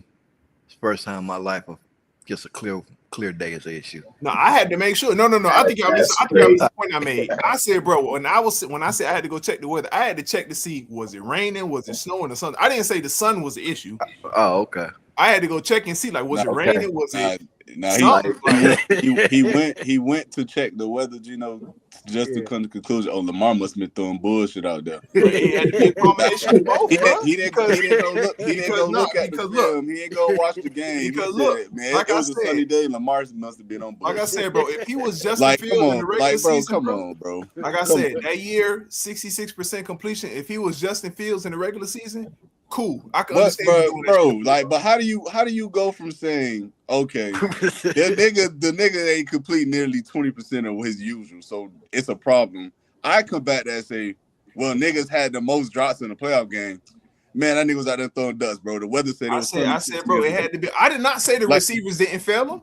But I'm saying, bro, the way you made it seem like, oh nah, bro, it's no The way way I made it seem is what happened. The nigga set the record for most drops in a playoff game. Throws out there. It had to be something, bro. It had to be It something. Had to be something. The receivers are dropping the ball. That's what it was. So Lamar Jackson couldn't have thrown no bad passes out there. I never said he couldn't have thrown a bad pass. And what I'm saying is you're not getting the most drop passes in a game because you're just throwing nothing but ducks. That's your receivers not doing their job. Bro, you talking about these niggas out there throwing the prime Andre Johnson and Calvin Johnson. He had Hollywood Brown, he had Willie Snead, and he had whoever the fuck else. And just like you told me, Justin Herbert with them season when he putting up 5,000 yards, he had them bums out there. He had them bums when he was throwing 66%. So, like I said, it could have been. You're right. He had them same buns, but the difference is, I didn't see Lamar literally shit down his leg a 25-point lead. That's the difference. My whole point. The way I said, okay, Justin Herbert ain't never have this. You said nah, but when he was putting 5,000 yards, he had this. Now, when when Lamar goes out there and with these bums and he throwing 48, 49%, but he throwing 66 in the regular season, it could be a combination of both. I just had to check. I had to say, you know what? Let me check the weather. But what did you check? You checked the weather, bro. I had to check. What was it? I would have said if it was raining. What the fuck that got to do? If it was raining, I would have said, you know what? I ain't even gonna blame Lamar because it's hard as fuck. Hey man. In the snow, it's hard to grip a ball in the snow. Hell, if it was Armageddon, you can't see an Armageddon. You're probably throwing ducks. But if it's clear as hell that day, bro, something. It's something. Hey man, okay. That's nasty work, man. But hey, let's move off into the next topic, man. What happened, Gino? I know. I said yeah. Let's move off into the next topic. I want to revisit this KD discussion because I think, for whatever reason, KD gets a lot of benefit of the doubt, and he gets pass after pass for whatever reason. I'm gonna just open the floor with this, and y'all feel however y'all feel. But Kevin Durant does shrink in the playoffs. I believe he has since he's been out of Golden State, and you can pull up multiple occasions what he has with OKC. He can pull up a lot of great. You can also pull up a lot of bad. That's the problem. And my issue with KD is simple.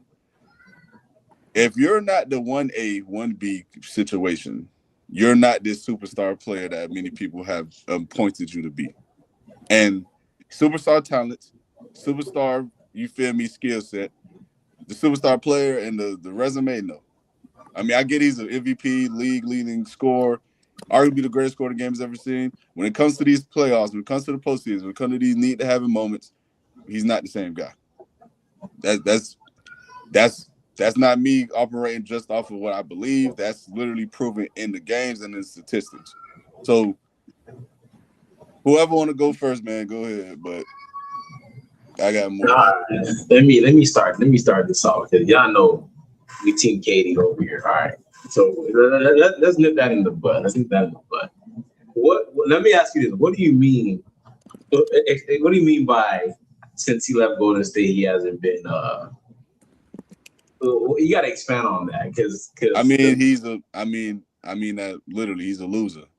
I mean, he had his run with the Nets when they lost to the Bucks. Cool, he played well towards the end of that game. I believe it was Game 7 they went into. Yeah, Game 7. He went to overtime and didn't even get a bucket, bro. I'm not asking this man to be anything that he has not shown to be already. Go out there and be the Slim Reaper, the guy who can score all three levels with ease, the guy who got us into the overtime period in the first place. Go out and make a basket. You can't give me that. I mean, I'm not asking you to go out there and drop 20 in overtime. I'm asking you to get on the board and give us a chance to win the game. I can't get that from you. So let's go past the Brooklyn Nets. I'm looking at Phoenix Suns up until now. Forget the Brooklyn Nets era because that's been talked about ever since he left Golden State. Everybody likes to bring up his history. Yeah. Everybody likes to bring up the Nets. All right. So we can go past the Nets. That's a whole different debate. Let's look at Phoenix Suns and the one game he played with the Houston Rockets. Katie, when you look at his last 15 games, I went up, I looked at his averages, his last 15 playoff games. He's averaged 28 points, 7, almost 8 rebounds, 4.5 assists, so 1 block, shooting 47 from field goal and 34.5 from the 3-point line. 61% true shooting. Kevin Durant has been great in the playoffs since he's left the Golden State Warriors. Q, 1 second. Would you say that's just typical Kevin Durant? See me, I don't think he's been great. Gosh, we gotta chill with the holding them to no, bro. Look, bro, I'm not saying no. T told me he was a dropper. I said he's just been Kevin Durant. That's just absolutely, bro. I didn't say he was a dropper. I just say he's just been Kevin Durant, bro. But at that point, when you leave Golden State, you have to be more than Kevin Durant, bro. But here's the issue and I feel like a lot of people have, I guess, kind of forgot. KD, number 1, he's aging. Number 2, he came off the worst injury any basketball player could ever have, which was that Achilles tear. So what happened with OKC? What do you mean what happened with OKC? When they blew the 3-1 lead. My gosh. But you see, no. We bring up that one series. That one series. He's been great in OKC. What do you mean not just one series? KD been in the NBA since what, 2007, 2008. It took the media and basketball fans 8 years to pick at him for that one series. And yes, he played terrible. I'm not gonna sit here and say, oh, he was good. He choked. Him and Westbrook, they choked. Point blank, period. There's no excuse for being up 3-1 and you can't win one game. No excuse. All right. I don't care if you go out there, you got to go out there and average 50, 60 points, shooting 50, 60% from the field for me to say, okay, yeah, you ain't choked. That was the team. They choked. You look at his numbers, you look at his field goal percentage, you look at his effort, period. They choked. I'm going to give you that. But keep going, bro. It's more than okay. But tell me, what is it? Because I'm giving you the numbers. We watch the games. Kevin Durant has been great in the playoffs. He has. He's been great in the playoffs. Has he won? Has he won anything meaningful since leaving Golden State? No, he has not. Two things can be true. Okay, so all right, go, Gino. Before I rebuttal, what you got, Gino? You got anything? Yeah, I say this, man. This is how I look at it. I feel like in this era of the NBA, especially with these guys running around trying to create contenders on the fly. Yeah, if you walk away with no championship, you can play great. But it's a bust season. I agree. I already know where you're going. Yeah, because look, if I'm Brooklyn and you getting Kyrie and you getting James Harden, hey, bro, where's my championship? If I'm Phoenix, where is my championship? Now, again, I don't really like Houston, obviously, you know what I'm saying? But if I'm Houston, I'm not going to lie, Jalen Green is trash. That's an addition by subtraction. But I'm just saying, Quincy, and I think T is going to kind of go into it more. I feel like when these Dame Lillard running to Milwaukee, where is my championship? So what I'm looking at is when these dudes go and create these instant championship teams, to me, you got to do more than just play great.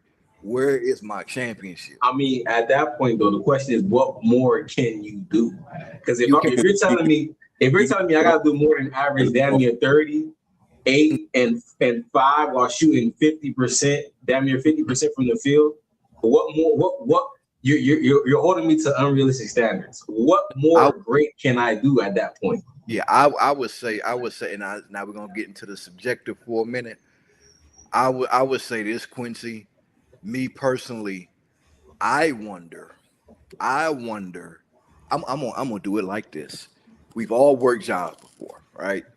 Mm-hmm. And there are some people who are amazing at their job, but if they came to me and asked me, I need you to do a little bit more to help me, I would say, yeah, I'm clocking out, homie.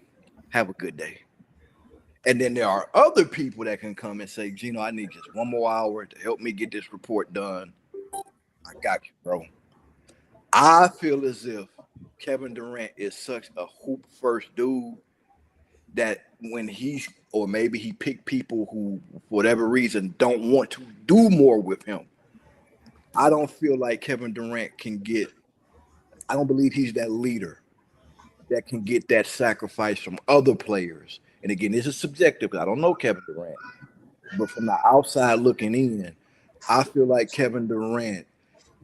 You can't ask him to quote unquote statistically do more Quincy, but I do wonder if he's that guy at work that you just look at like, damn, he is a great worker, but he's not my leader. He can't rally guys behind him. And I agree. Yeah, I don't disagree with that at all. We saw it when he went to the Warriors. No, listen, bro. We're all competitive guys in here. That's why we were on this podcast even talking about this stuff. Mm-hmm. All right.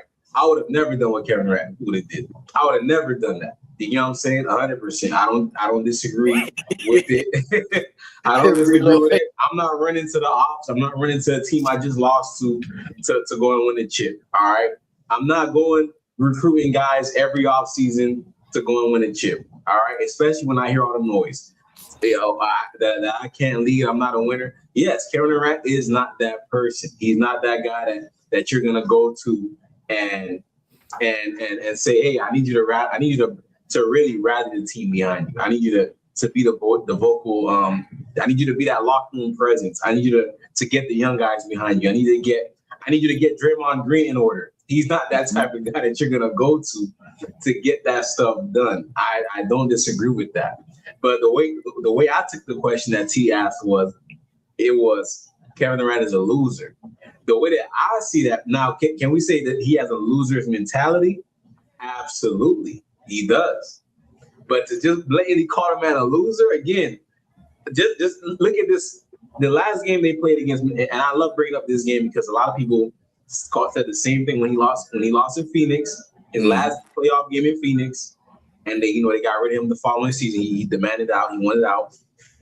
It was against the Timberwolves. In Minnesota, they got they got swept. Mm-hmm. That last game, he dropped 33 points, 9 rebounds, 5 assists. He shot 70% from the field. Mm. What more? You get what I'm saying? That's what I'm saying. What more do you want me to do? I can go tell Devin Booker, hey, bro, come on. I'm dying out here. But that comes down to Devin Booker. And that comes down to DeAndre Ayton. That comes down to these guys to, hey, bro. I'm sorry, Ayton wasn't on the team, but that comes down to these guys to be like, hey, we gotta really rally behind this guy. 33 points, 70% from the field, bro. At what point does the team look at it and be like, hey, we gotta really, or the coach, you know what I'm saying? Hey, we gotta really rally behind our guy. Now, does he have, again, I'm gonna say this, the last thing I'm gonna say as far as topic goes. Does he have a loser's mentality? Absolutely. I'm not gonna disagree with nobody. I could come here and talk about he's mentally weak. He picks the wrong guys. He lacks good judgment. Absolutely. I'm not gonna disagree with y'all. But to blatantly call a man a loser, come on, dog. Come on, bro. Let me say this. Let me say this then to expand on why I say what I say. Firstly, I'm saying he's a loser by the standard that you all and many have said that he has set to be this superstar, unquestionably top 2 player in the league for more than a decade. If that's the standard and that's where he is, he's a loser because he has not lived up to what that is. The unquestionable second best player in the league behind arguably only the greatest basketball player to ever play the game of basketball needs to be able to prove that he can put together a team and clear as day, not join the organization or team that's already had success that has been, one of the more successful franchises the last 3 years before he gets there. No. You have to be able to get on the team, make it work, and have success with said teams. He has not done that. That's one. 2, these same games that you're speaking of, let's go back to the same series you was talking about just now. The Phoenix Suns series where they got swept, right? Yeah, they got swept. KD, efficiency, all this other shit. Let's go into the fourth quarter. These are the fourth quarters. KD in the fourth quarter, game 1, 2 points, 1 of 3 shooting. Game 2, 2 points, 1 of 5 shooting. Game 3, 4 points, 1 of 3 shooting. Game 4, 4 points, 2 of 4 shooting. Across the last 4 quarters in that series, KD put up more turnovers than he did field goals. So at some point, We got to just stop sitting here looking at the overall numbers. I get it. 33 on 70%. That shit sounds terrific. When you get to the nitty gritty and when need to have it quarters and points, he's not showing up. That's the same shit we just said about the Nets. Yeah, he got the Nets into the OT. What did he do when we got there? He gave us nothing, bro. And again, this is supposed to be the second best player on the planet. This is who this is supposed to be. And then let's span even further. Let's even go into what the Rockets have been this season with him. The Rockets the season before last was the second best team out west. That's what the record said, right? KD get done. The record get worse. The players get worse. And they lost, man. On top of that, the one game he does play, he goes 6 for 7 from the field. I think he had 20 points at the end of the first half. Yeah. Second half, he goes out and shoots 1 for 5 with 5 turnovers. Dog, I'm not sitting here telling y'all that KD not one of the best basketball players we ever see touching basketball. Of course he is. But if the standard is he's this superstar player that is impactful wherever he will go, it has to at some point show outside of just him playing with arguably the greatest shooting back, not even arguably, it is the greatest shooting backcourt of all time. The most winningest head coach through the 6 seasons. A team that literally won 73 games before he got there. At some point, he has to show he can do it without being in a perfect situation. At some point. And I don't think that's unfair to say. I really don't. Can I add something to your point, T? If we go back to those games when he was playing against Minnesota, in the fourth quarter, the game plan was literally anybody but Kevin Durant. The turnovers were coming off bad passes because he was getting trapped in corners. The game plan was literally anybody but Kevin Durant. So he should have done a better job passing the ball. He should have done a way better job passing the ball. Kevin Durant at this age is too fucking tall and too old to not be able to complete bound passes out of triple teams. But that is the reason those numbers 1 for 3. Now, if he went out there and pulled a Kobe, just fuck it, I'm shooting over 3 niggas, it'll be a different story. It's look, now Kevin Durant, it'll be the same thing with Lamar. How the fuck he's 70% in this game and now he's 20% in this game? Like you said, the numbers and the context matters. Go look at those games. Those last 4 quarters, bro. It was Jaden McDaniels, and I forgot who the other defender was. And somebody, anybody but Kevin Durant. Anybody but him. They put Reed and McDaniels on him. Literally anybody but Kevin Durant. Again, that literally speaks to my point because to your point, T. If you send the 3 niggas that you want supposed to do, shoot over them. It exactly does because there's not a single superstar that has ever played the game of basketball that has not seen a hard double or preventative defense against them. The issue comes in is that now said superstar needs to figure out how to combat that or beat that. He has never shown the ability or capability or adaptability to do that. And that's a problem. This is the nigga that y'all told me stayed playing to the standard, played good, played great. Okay, if he played great, why did you just tell me Breezes can't beat a simple double team? Why did you just tell me that if he's playing that great? Because Chris Finch was coaching his ass off. If you know basketball, he did not just say, "Hey, no, we're not doing that." What you mean? What you mean? Chris Finch did not just say you and you go be the great coach to draw up a double team. I'm asking a top 2 player to beat a double team. If he can't do that, that's not no coaching at that point. That's just my goodness. Because even if that was the standard, that doesn't change. Even if that was what was really happening, why the other 3 quarters? Why wasn't this the issue? The niggas seen the same coverage the whole game. The Lakers double. Even when we go back to just the Lakers series, the Lakers sent double teams his way the entire game. It got down to the nitty gritty, the nitty habit moments, and he collapsed. If this is Kevin Durant, Chris Finch is not just saying you go here and you go here. No, you disguise. We're going to say, you know what? We're going to fake a zone. We're going to throw many different reads at Kevin Durant because Kevin Durant can shoot over X player or he can drive past wide players. So you know what we're going to do? We're not just going to sit here and run 2 people at him. We're going to stunt. We're going to fake this. We're going to make it look like this person is open. And when Kevin Durant throw that pass, interception right there. We're going to let Anthony Edwards play in the backfield like he's a DB or something. That's why Anthony Edwards led that series in steals. That's why it's a lot of stuff that if you don't know basketball. Weakness. That's what it sounds like. Don't you just describe him? He's not a good playmaker. The same way. That's what you just described, bro. The same way when the Spurs played the Cavs that first time, they said, "Hey, fuck it, don't let LeBron shoot." The same way expose the superstar's weakness. Hold on. You know how many times KD gets the ball at the top of the key? I'm talking about second half, right? Because we bring up his fourth quarter blunders. In that series alone, he gets the ball at the top of the key. Gobert runs to him at the top of the key. He tries to triple threat or jab, and guess who's coming up behind him? It's Jaden McDaniels or Anthony Edwards, like Rizzo just said. They come to pickpocket it, just like that. It's not that easy, bro. When you look at, like he said, credit to Chris Finch, because Chris Finch was coaching his ass off that series, bro. They were blanketing certain things where you would not have noticed it until it happened, and they executed it perfectly to a T.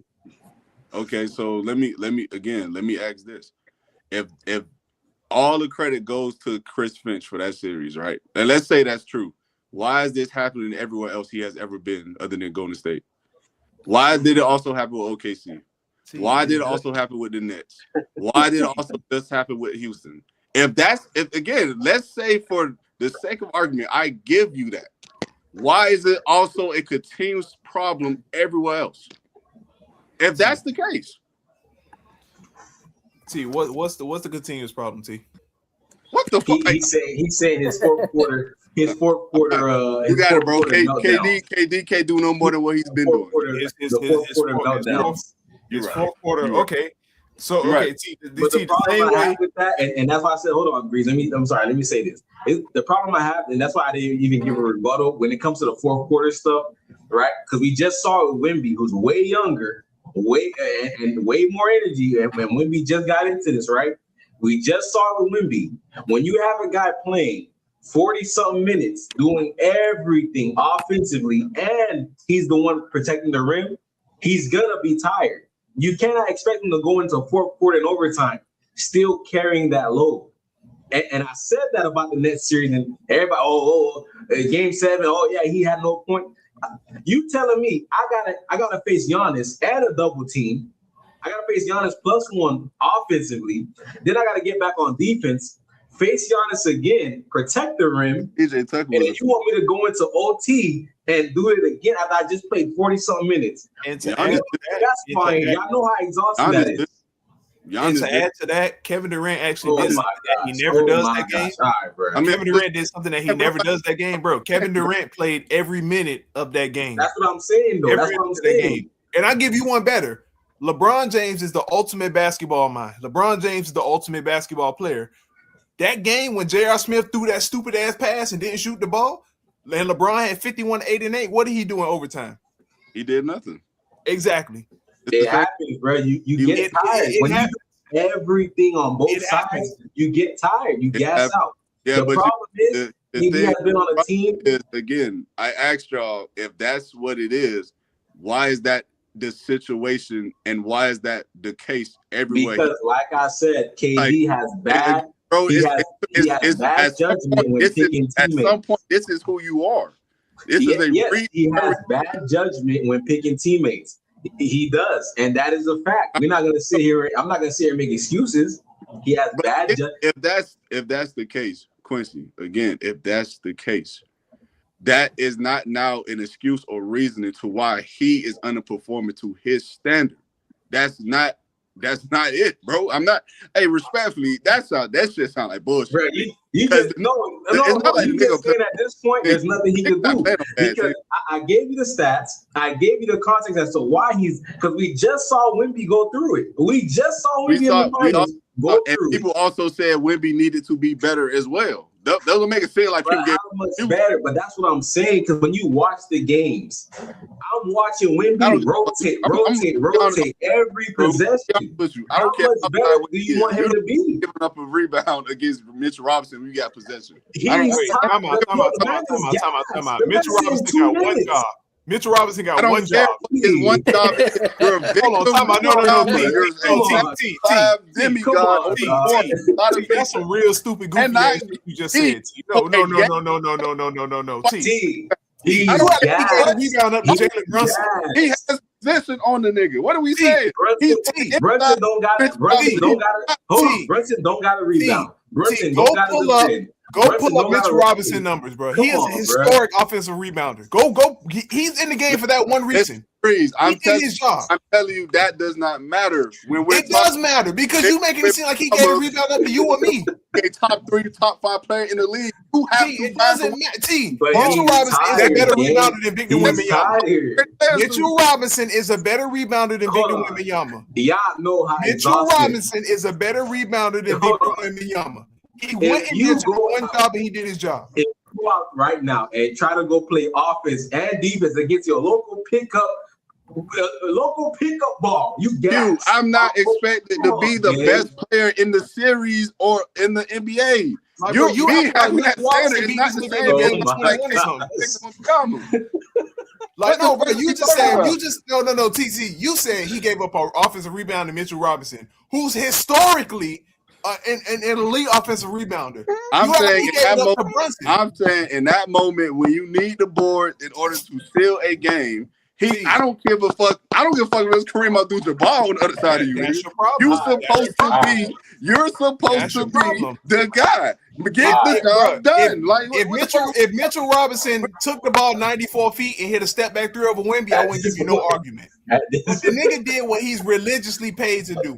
And he offensive rebounded. Bro, you're talking about a nigga who is quite literally a backup. My superstar center, I don't give a damn what good this nigga do on the court. My superstar center, who's 7'5", and the unanimous DOPOI player, the nigga who can be the next greatest player of all time, should not get beat out on a box out when he has possession. I don't want to hit. That's it. Let me talk to me, bro. Like, I don't care what we talking about. Like, what you saying to me right now? Miss Robinson ain't no all-time. You got it. He needs to find ways to be better in the second half and fourth quarters of these games. What are we talking about? Hey, Gino. Yep. Listen to this. Mm-hmm. Mitchell Robinson himself is renowned as arguably the most dominant and elite offensive rebounder in the NBA. Mm-hmm. He averages 5.1 offensive rebounds a game. Mm-hmm. Okay. The man is 6'11" and has maybe 30, 40 pounds of muscle on Wemby. He didn't do something out of the ordinary. He didn't go out there and hit a step back 3 on Wemby. He did what he is historically elite at. Grab an offensive rebound. Was that a weakness moment for Wemby? Yeah, because you got to have the drive to want that. But you acting like Jalen Brunson went and dunked over his head and took the ball. I'm acting like the nigga who's supposed to be the best player in the series did not live up to the expectation when he needed. The nigga is not in basketball, you have things that are better than other people. Steph Curry a better shooter than LeBron. If Steph Curry make more threes than LeBron, nobody's going to bat an eye.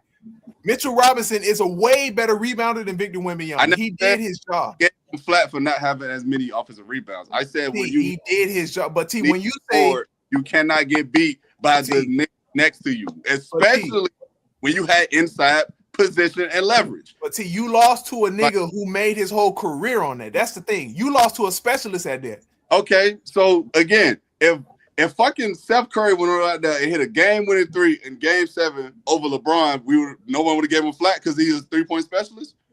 That has nothing to do with nothing. That has everything to do with what I'm saying. Because you just said this is what he's built his career off of. Okay, let me use another historic great shooter. Let's say Kyle Korver. If Kyle Korver went out and hit a game-winning 3 over KD or LeBron or whoever you want to name, niggas would give him a pass because of Kyle Korver? Because that's what he's got paid to do his whole career? That's what niggas would have did? You just said no. They would have said, how the fuck Kyle Korver hit a game-winning shot over you? That's what niggas would have said.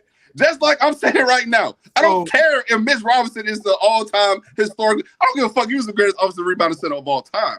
This is Victor Wembanyama, nigga. If you're supposed to be the next one up, you cannot get beat on a fucking box out with leverage for a game-stealing rebound. It's that simple. I don't care who's next to you. Hey, hold on. I don't care. I'm about to shut it down right here. Let me bring you a question. You just asked me if an all-time shooter gets a three-point shot on LeBron, are they gonna say, well, that's him because he does? Yes, T, that's what he does. Kyle Korver is knocked down. So niggas ain't gonna drill it. Niggas ain't gonna bash him. See, if they run a play and get Kyle Korver an open look with LeBron contesting and he drain that, cool. Kyle Korver ain't dunk on that nigga. He ain't do nothing out of the ordinary. He ain't dunk on that nigga. He ain't windmill 360 from the free throw line. It's cool because it's Kyle Korver. That's what he do. It's cool. T, what the fuck are you talking about? I'm asking. Since you said this is what Mitch Robinson do, I gave an example. If the standard. Yes, T. If you're asking that, yes, yes, supposed to be great. Yes. Hold on, now. No, fuck it. No, hey, we lying, boy. We lying. No, I'm saying, are you asking me would I be shocked? What is your question? Because you're asking me would I be shocked if he did that? No, I'm saying would it be? I'm saying would these niggas not have been crucified if that shit were to happen to them? No, they wouldn't. Oh my fucking God, we lying. They wouldn't. Hold on. We lying, boy. We lying tonight, boy. We lying, boy. We lying. Hold on. Let's do this. Ask me the question, Breezo. What exactly? Because I'm gonna say this. If I'm Rudy Gobert, I might be a little pissed at this conversation. Bro, I think his question was, he said, bro, a specialist, right? Like, let's say Ray Allen, whatever, right? Yeah. Don't say Ray Allen. Use another nigga, whatever, bro. Use another nigga who's just a specialist, and that's it. That's all he was good for. Bro, a specialist, whatever, a three-point specialist, a marksman from deep, Gino. They run a play to get him a look, and LeBron contested, and he get a three hit over him. Will people say, oh, well, that's a three-point shooter that happened? One, I'll probably say you might want to stay away from LeBron, bro, because, I mean, you know how that's going to go. You already know Skip Bayless and that type is going to wake up the next day on him. I'm just saying, you might want to pick a different niggas will crucify. LeBron is always, no matter what happens, in my opinion, LeBron is always going to have people be like, hey, man, that's your fault. So maybe let's go with a different player. I said KD too. I was going to go any player not named LeBron, and Breezo's question would have weight to it. Any player not named LeBron. Yeah, I would say if you're talking about LeBron, bro, like I could hit a three on LeBron, and I could be a specialist, and he ain't gonna have a good day with Skip Bayless in the Skip Bayless game. You know what I'm saying? Like that's why I say like, but I was interjecting because I was gonna say if I'm Rudy Gobert, I do feel like there was time Rudy Gobert got splashed by somebody, and he kind of got unfairly blamed. You know what I'm saying? Like I say this, there are times, bro, I do feel like if you got fans that hate you, I mean, it don't matter who do what to you, to be honest, bro. Now, if niggas like you, you'll survive the day. So, you know, my answer is gonna be it's gonna depend on how many people hate you, bro. If you got people who don't like you, it don't matter who do what to win to you, because they gonna use it against you. Because when Luka splashed on Rudy Gobert, looking back, bro, Rudy Gobert can't cover no Luka. Luka is an offensive nuke. But nobody went, damn, Rudy, you shouldn't have been in that. But nah, you got splashed on, Rudy. That's a you problem. So that's why I say I feel like, bro, it depends on how people feel about you. Like even with that Wemby and Mitchell Robinson, and I'm not disputing that Mitchell Robinson is a great rebounder, Breezo. I think he is a great rebounder. But I do think it plays a part in that Wemby don't really have a hate crowd yet. So when Wemby allows something, I feel like people just go, he young. But I feel like if Wemby had legitimate haters and it happened, the fans not reasonable, bro. Like fans are not reasonable. Like they hold all type of nonsense against you. And I just feel like Wemby is kind of lucky. Don't nobody hate him, bro. Like, you know, like that's my answer. What type of fan base do you hate? So I'm not trying to say I agree with both of y'all. I just feel like, bro, it depends on the player. Some players, there is no grace. It don't matter who hit a shot on you. I'm just saying, bro. That's just fucking crazy, bro. To say if a marksman hit a shot over somebody, that's like, come on, bro. Like, Bro, If I'm just great player and a I'm nigga just who saying, I'm just saying, Breezo, like I'm niggas would saying on T behalf, bro. Like, come on, man, niggas would have crucified them. Yes, they would have. Yes, they would bro, have. bro. Let's not act like come on, we bro. haven't seen ESPN Good Morning Football or Good Morning what the fuck ever. When these niggas be in these moments and they come up short and they're in the center of it, you know damn well these niggas be getting the blunt into that shit. Don't act crazy now, nigga. You know damn well they get that. You just said an all-time historic shooter. You didn't say a bum from around. You said an all-time historic shooter. Offensive rebounder. That's what you just said. So I gave it an example. So T, this is the whole point. I'm saying, bro, if a shooter goes in there and does his job and hit that game winner, bro, like, come on, bro, the world not. All right, if it was a bum off the bench, if it was somebody off the coaching stand out the crowd, then yeah, cool. But T, this is a nigga who's known for doing this shit religiously, bro. Again, it's not matter when we talk about superstar players because damn. Hey, Quincy, mute up, boy. I'm coming. Yeah, I'm here. Oh, what's up, boy? It definitely matters, bro. It definitely matters, man. Man, all I'm saying is this: at the end of the day, the standard is different for superstars. The standard is different. If you put Victor Wembanyama on the block to get a board, you expect to get a board. It don't matter who's next to him. It don't matter who the fuck. It does. That's crazy. Only casuals say shit like that, brother. That's crazy work, dog. That's crazy.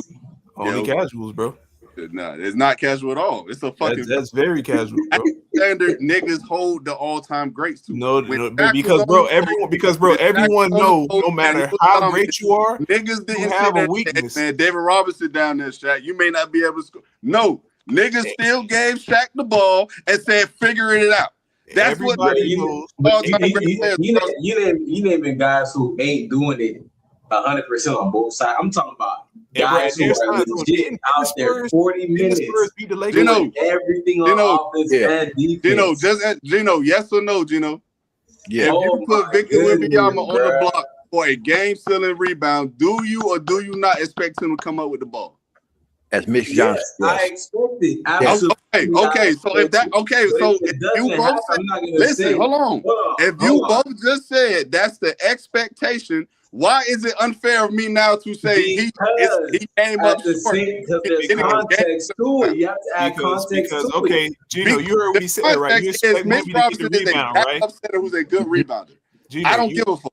You're a victim. You expect Wemby to get the rebound. Who plays for like 10 minutes, 15 minutes a game. I come back that. 40 minutes.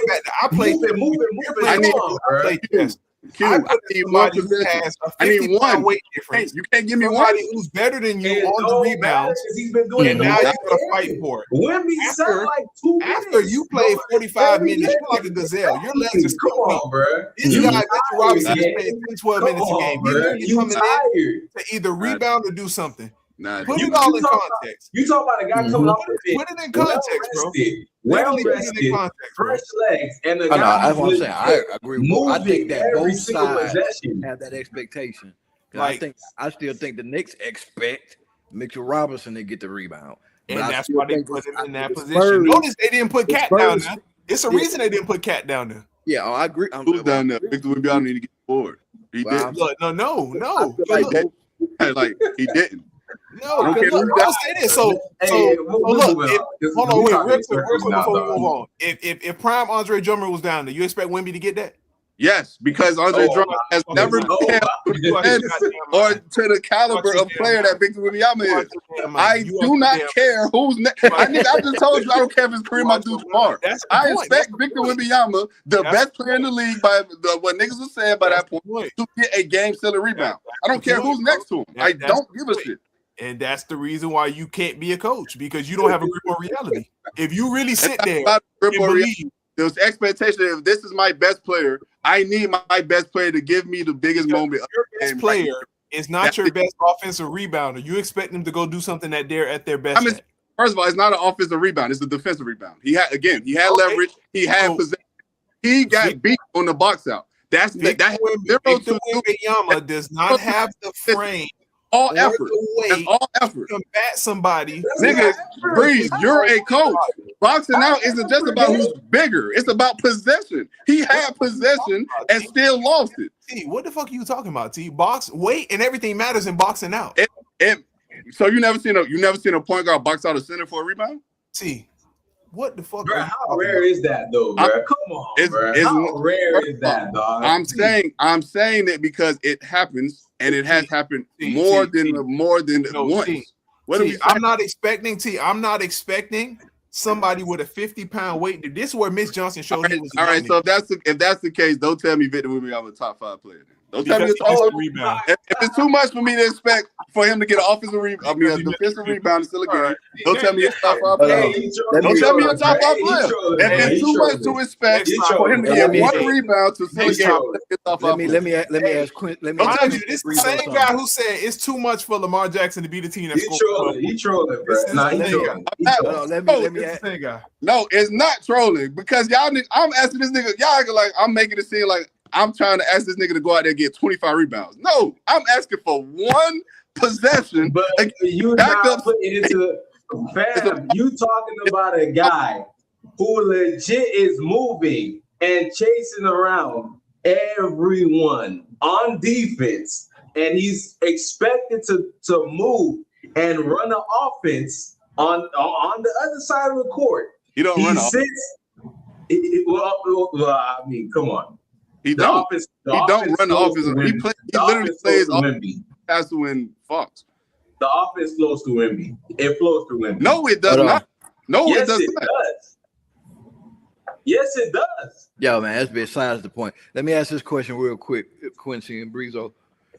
So let me just kind of understand, like, on both sides. So do you guys feel like in that moment, whatever moment we're talking about, the best option to get that rebound would have been to take Wemby out? The best option. Let me re-ask the question. As Mitch Johnson, do you feel like Mitch Johnson would have been wrong to expect Wemby to get the rebound? Listen, his youth, because in a real scenario where you need somebody that's fresh, somebody that's a bruiser, you bring in Bismack Biyombo, you bring in Luke Cornett.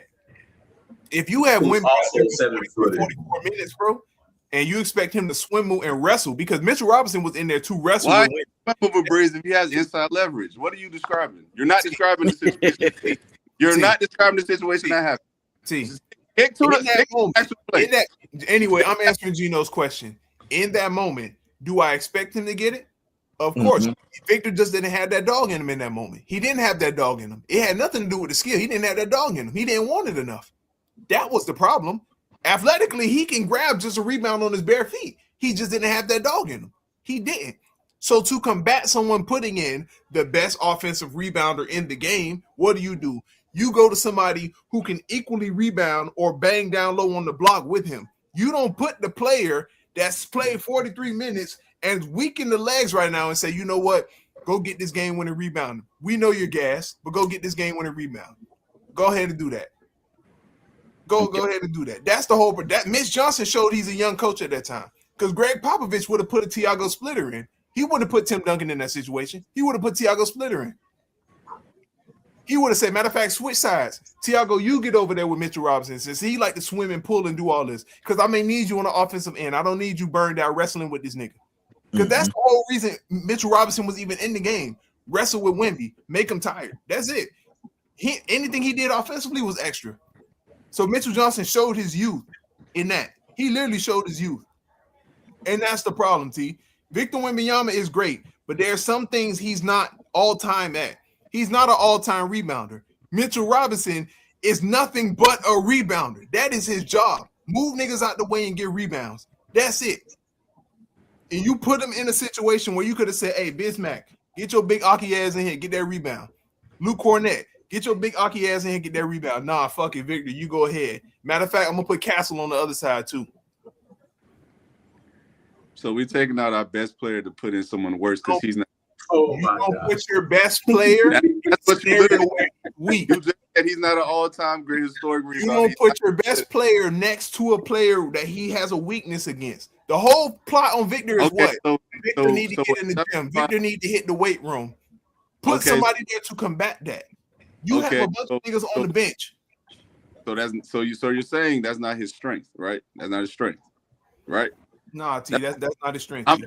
Okay, so that's what you're saying.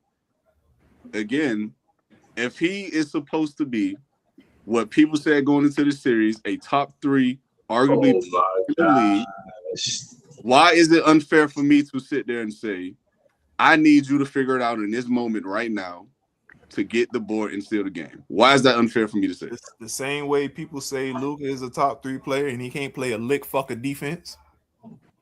The same way. If that's how you feel, that's how you feel. The same way. Oh, now it's when you feel like that, you feel like that. That's what it is. Now it's when you feel like that, you feel like that. It's not people got Luka top 5, and Luka don't play defense. He's a cold. And listen, I'm not disagreeing with that. However you feel about Luka, how you feel about Luka. What I'm saying is, I'm not talking about a full game. I'm talking about one possession. Yeah, one possession. One board. I'm talking about one play. One play. Okay, so give me the example of Luka needing one stop and didn't get it. Nigga, every game. The entire finals. I asked for the example. I didn't ask for the entire finals. The entire finals. What do you mean? The entire finals. I just asked you for an example. What? No. Listen. What was the game that Luka team was up a point and he needed to stop? I'm asking for the game. I'm giving you games. 48 minutes. Games 1 through 4. I asked for one play where he needed to stop. And every single game. Now it's every single game. I didn't say every single game Mr. Robinson is taking Victor Wembanyama lunch money. I said when I needed him most. When I needed him most, that's the most key part. Since niggas can't comprehend shit tonight. When I needed him most to get a stop or get a rebound, give me that example. And then you got 1 through 5. Now it's getting 4 NBA finals. I asked you for it. Serious right now? I never said the nigga Luka was a good defender. Game 1 through 5. I'm asking for the example to highlight that shit. You said he's never been a good defender. Cool. Give me the moment where his team needed to stop and he ain't get it. That's what I need. That's all I want to know. Game 1 through 5. Okay, not game 1 through 5. Okay. Yeah. Pick your poison. You. It's a shit ton of footage in that. Gino, do you understand what I'm asking? Yeah, I probably had to give it. I probably had to give it. I could probably go on YouTube right now. Look through all 5 games. Okay, go look it up on YouTube, Quizzy. Show me where Luka couldn't get a stop to help seal a game. Because I'm asking why Wembanyama couldn't get a rebound to seal a game. Y'all show me why. Y'all show me where Luka in the playoffs, whatever situation you want to give, when he couldn't get a stop to help seal a game. That's what I want to see. Because I'm not sitting here telling y'all Luka's a great defender. He's the worst defender in the league, arguably. Probably is the worst defender. We're not telling you Wemby's a great I'm asking, when have we seen this nigga get put on the island and get scored over or scored on and get took to the basket, get to a nigga to the free throw line, and was not able to get that stop? That's what I'm asking for. Every single game. 2024. Give the example. NBA Finals. Give the example. Every single game. Okay. You can go pull that up, brother. You can't give the example. I'm looking through the tapes right now. I'm looking through game 1 right now. Okay, so when you get that, Quincy, I want you to tell me when the Mavs were up 2 points, whatever the case may be, and show me where Luka did in to help them contribute to a loss. But hey, he the reason it was down. What you talking about? He the reason it was down. Biggest reason. But listen, that's neither here nor there. But listen, man, we at that 2-hour mark. We over the 2-hour mark.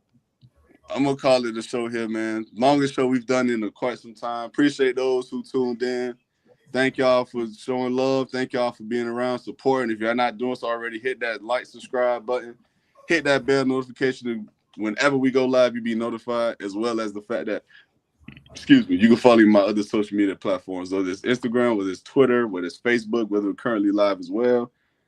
LastWord Productions and handle across the board. So, anything else y'all boys on the app before we head out? Nah. If Lamar Jackson ain't got no fans, that means I'm not here anymore. Shout out to Marcus.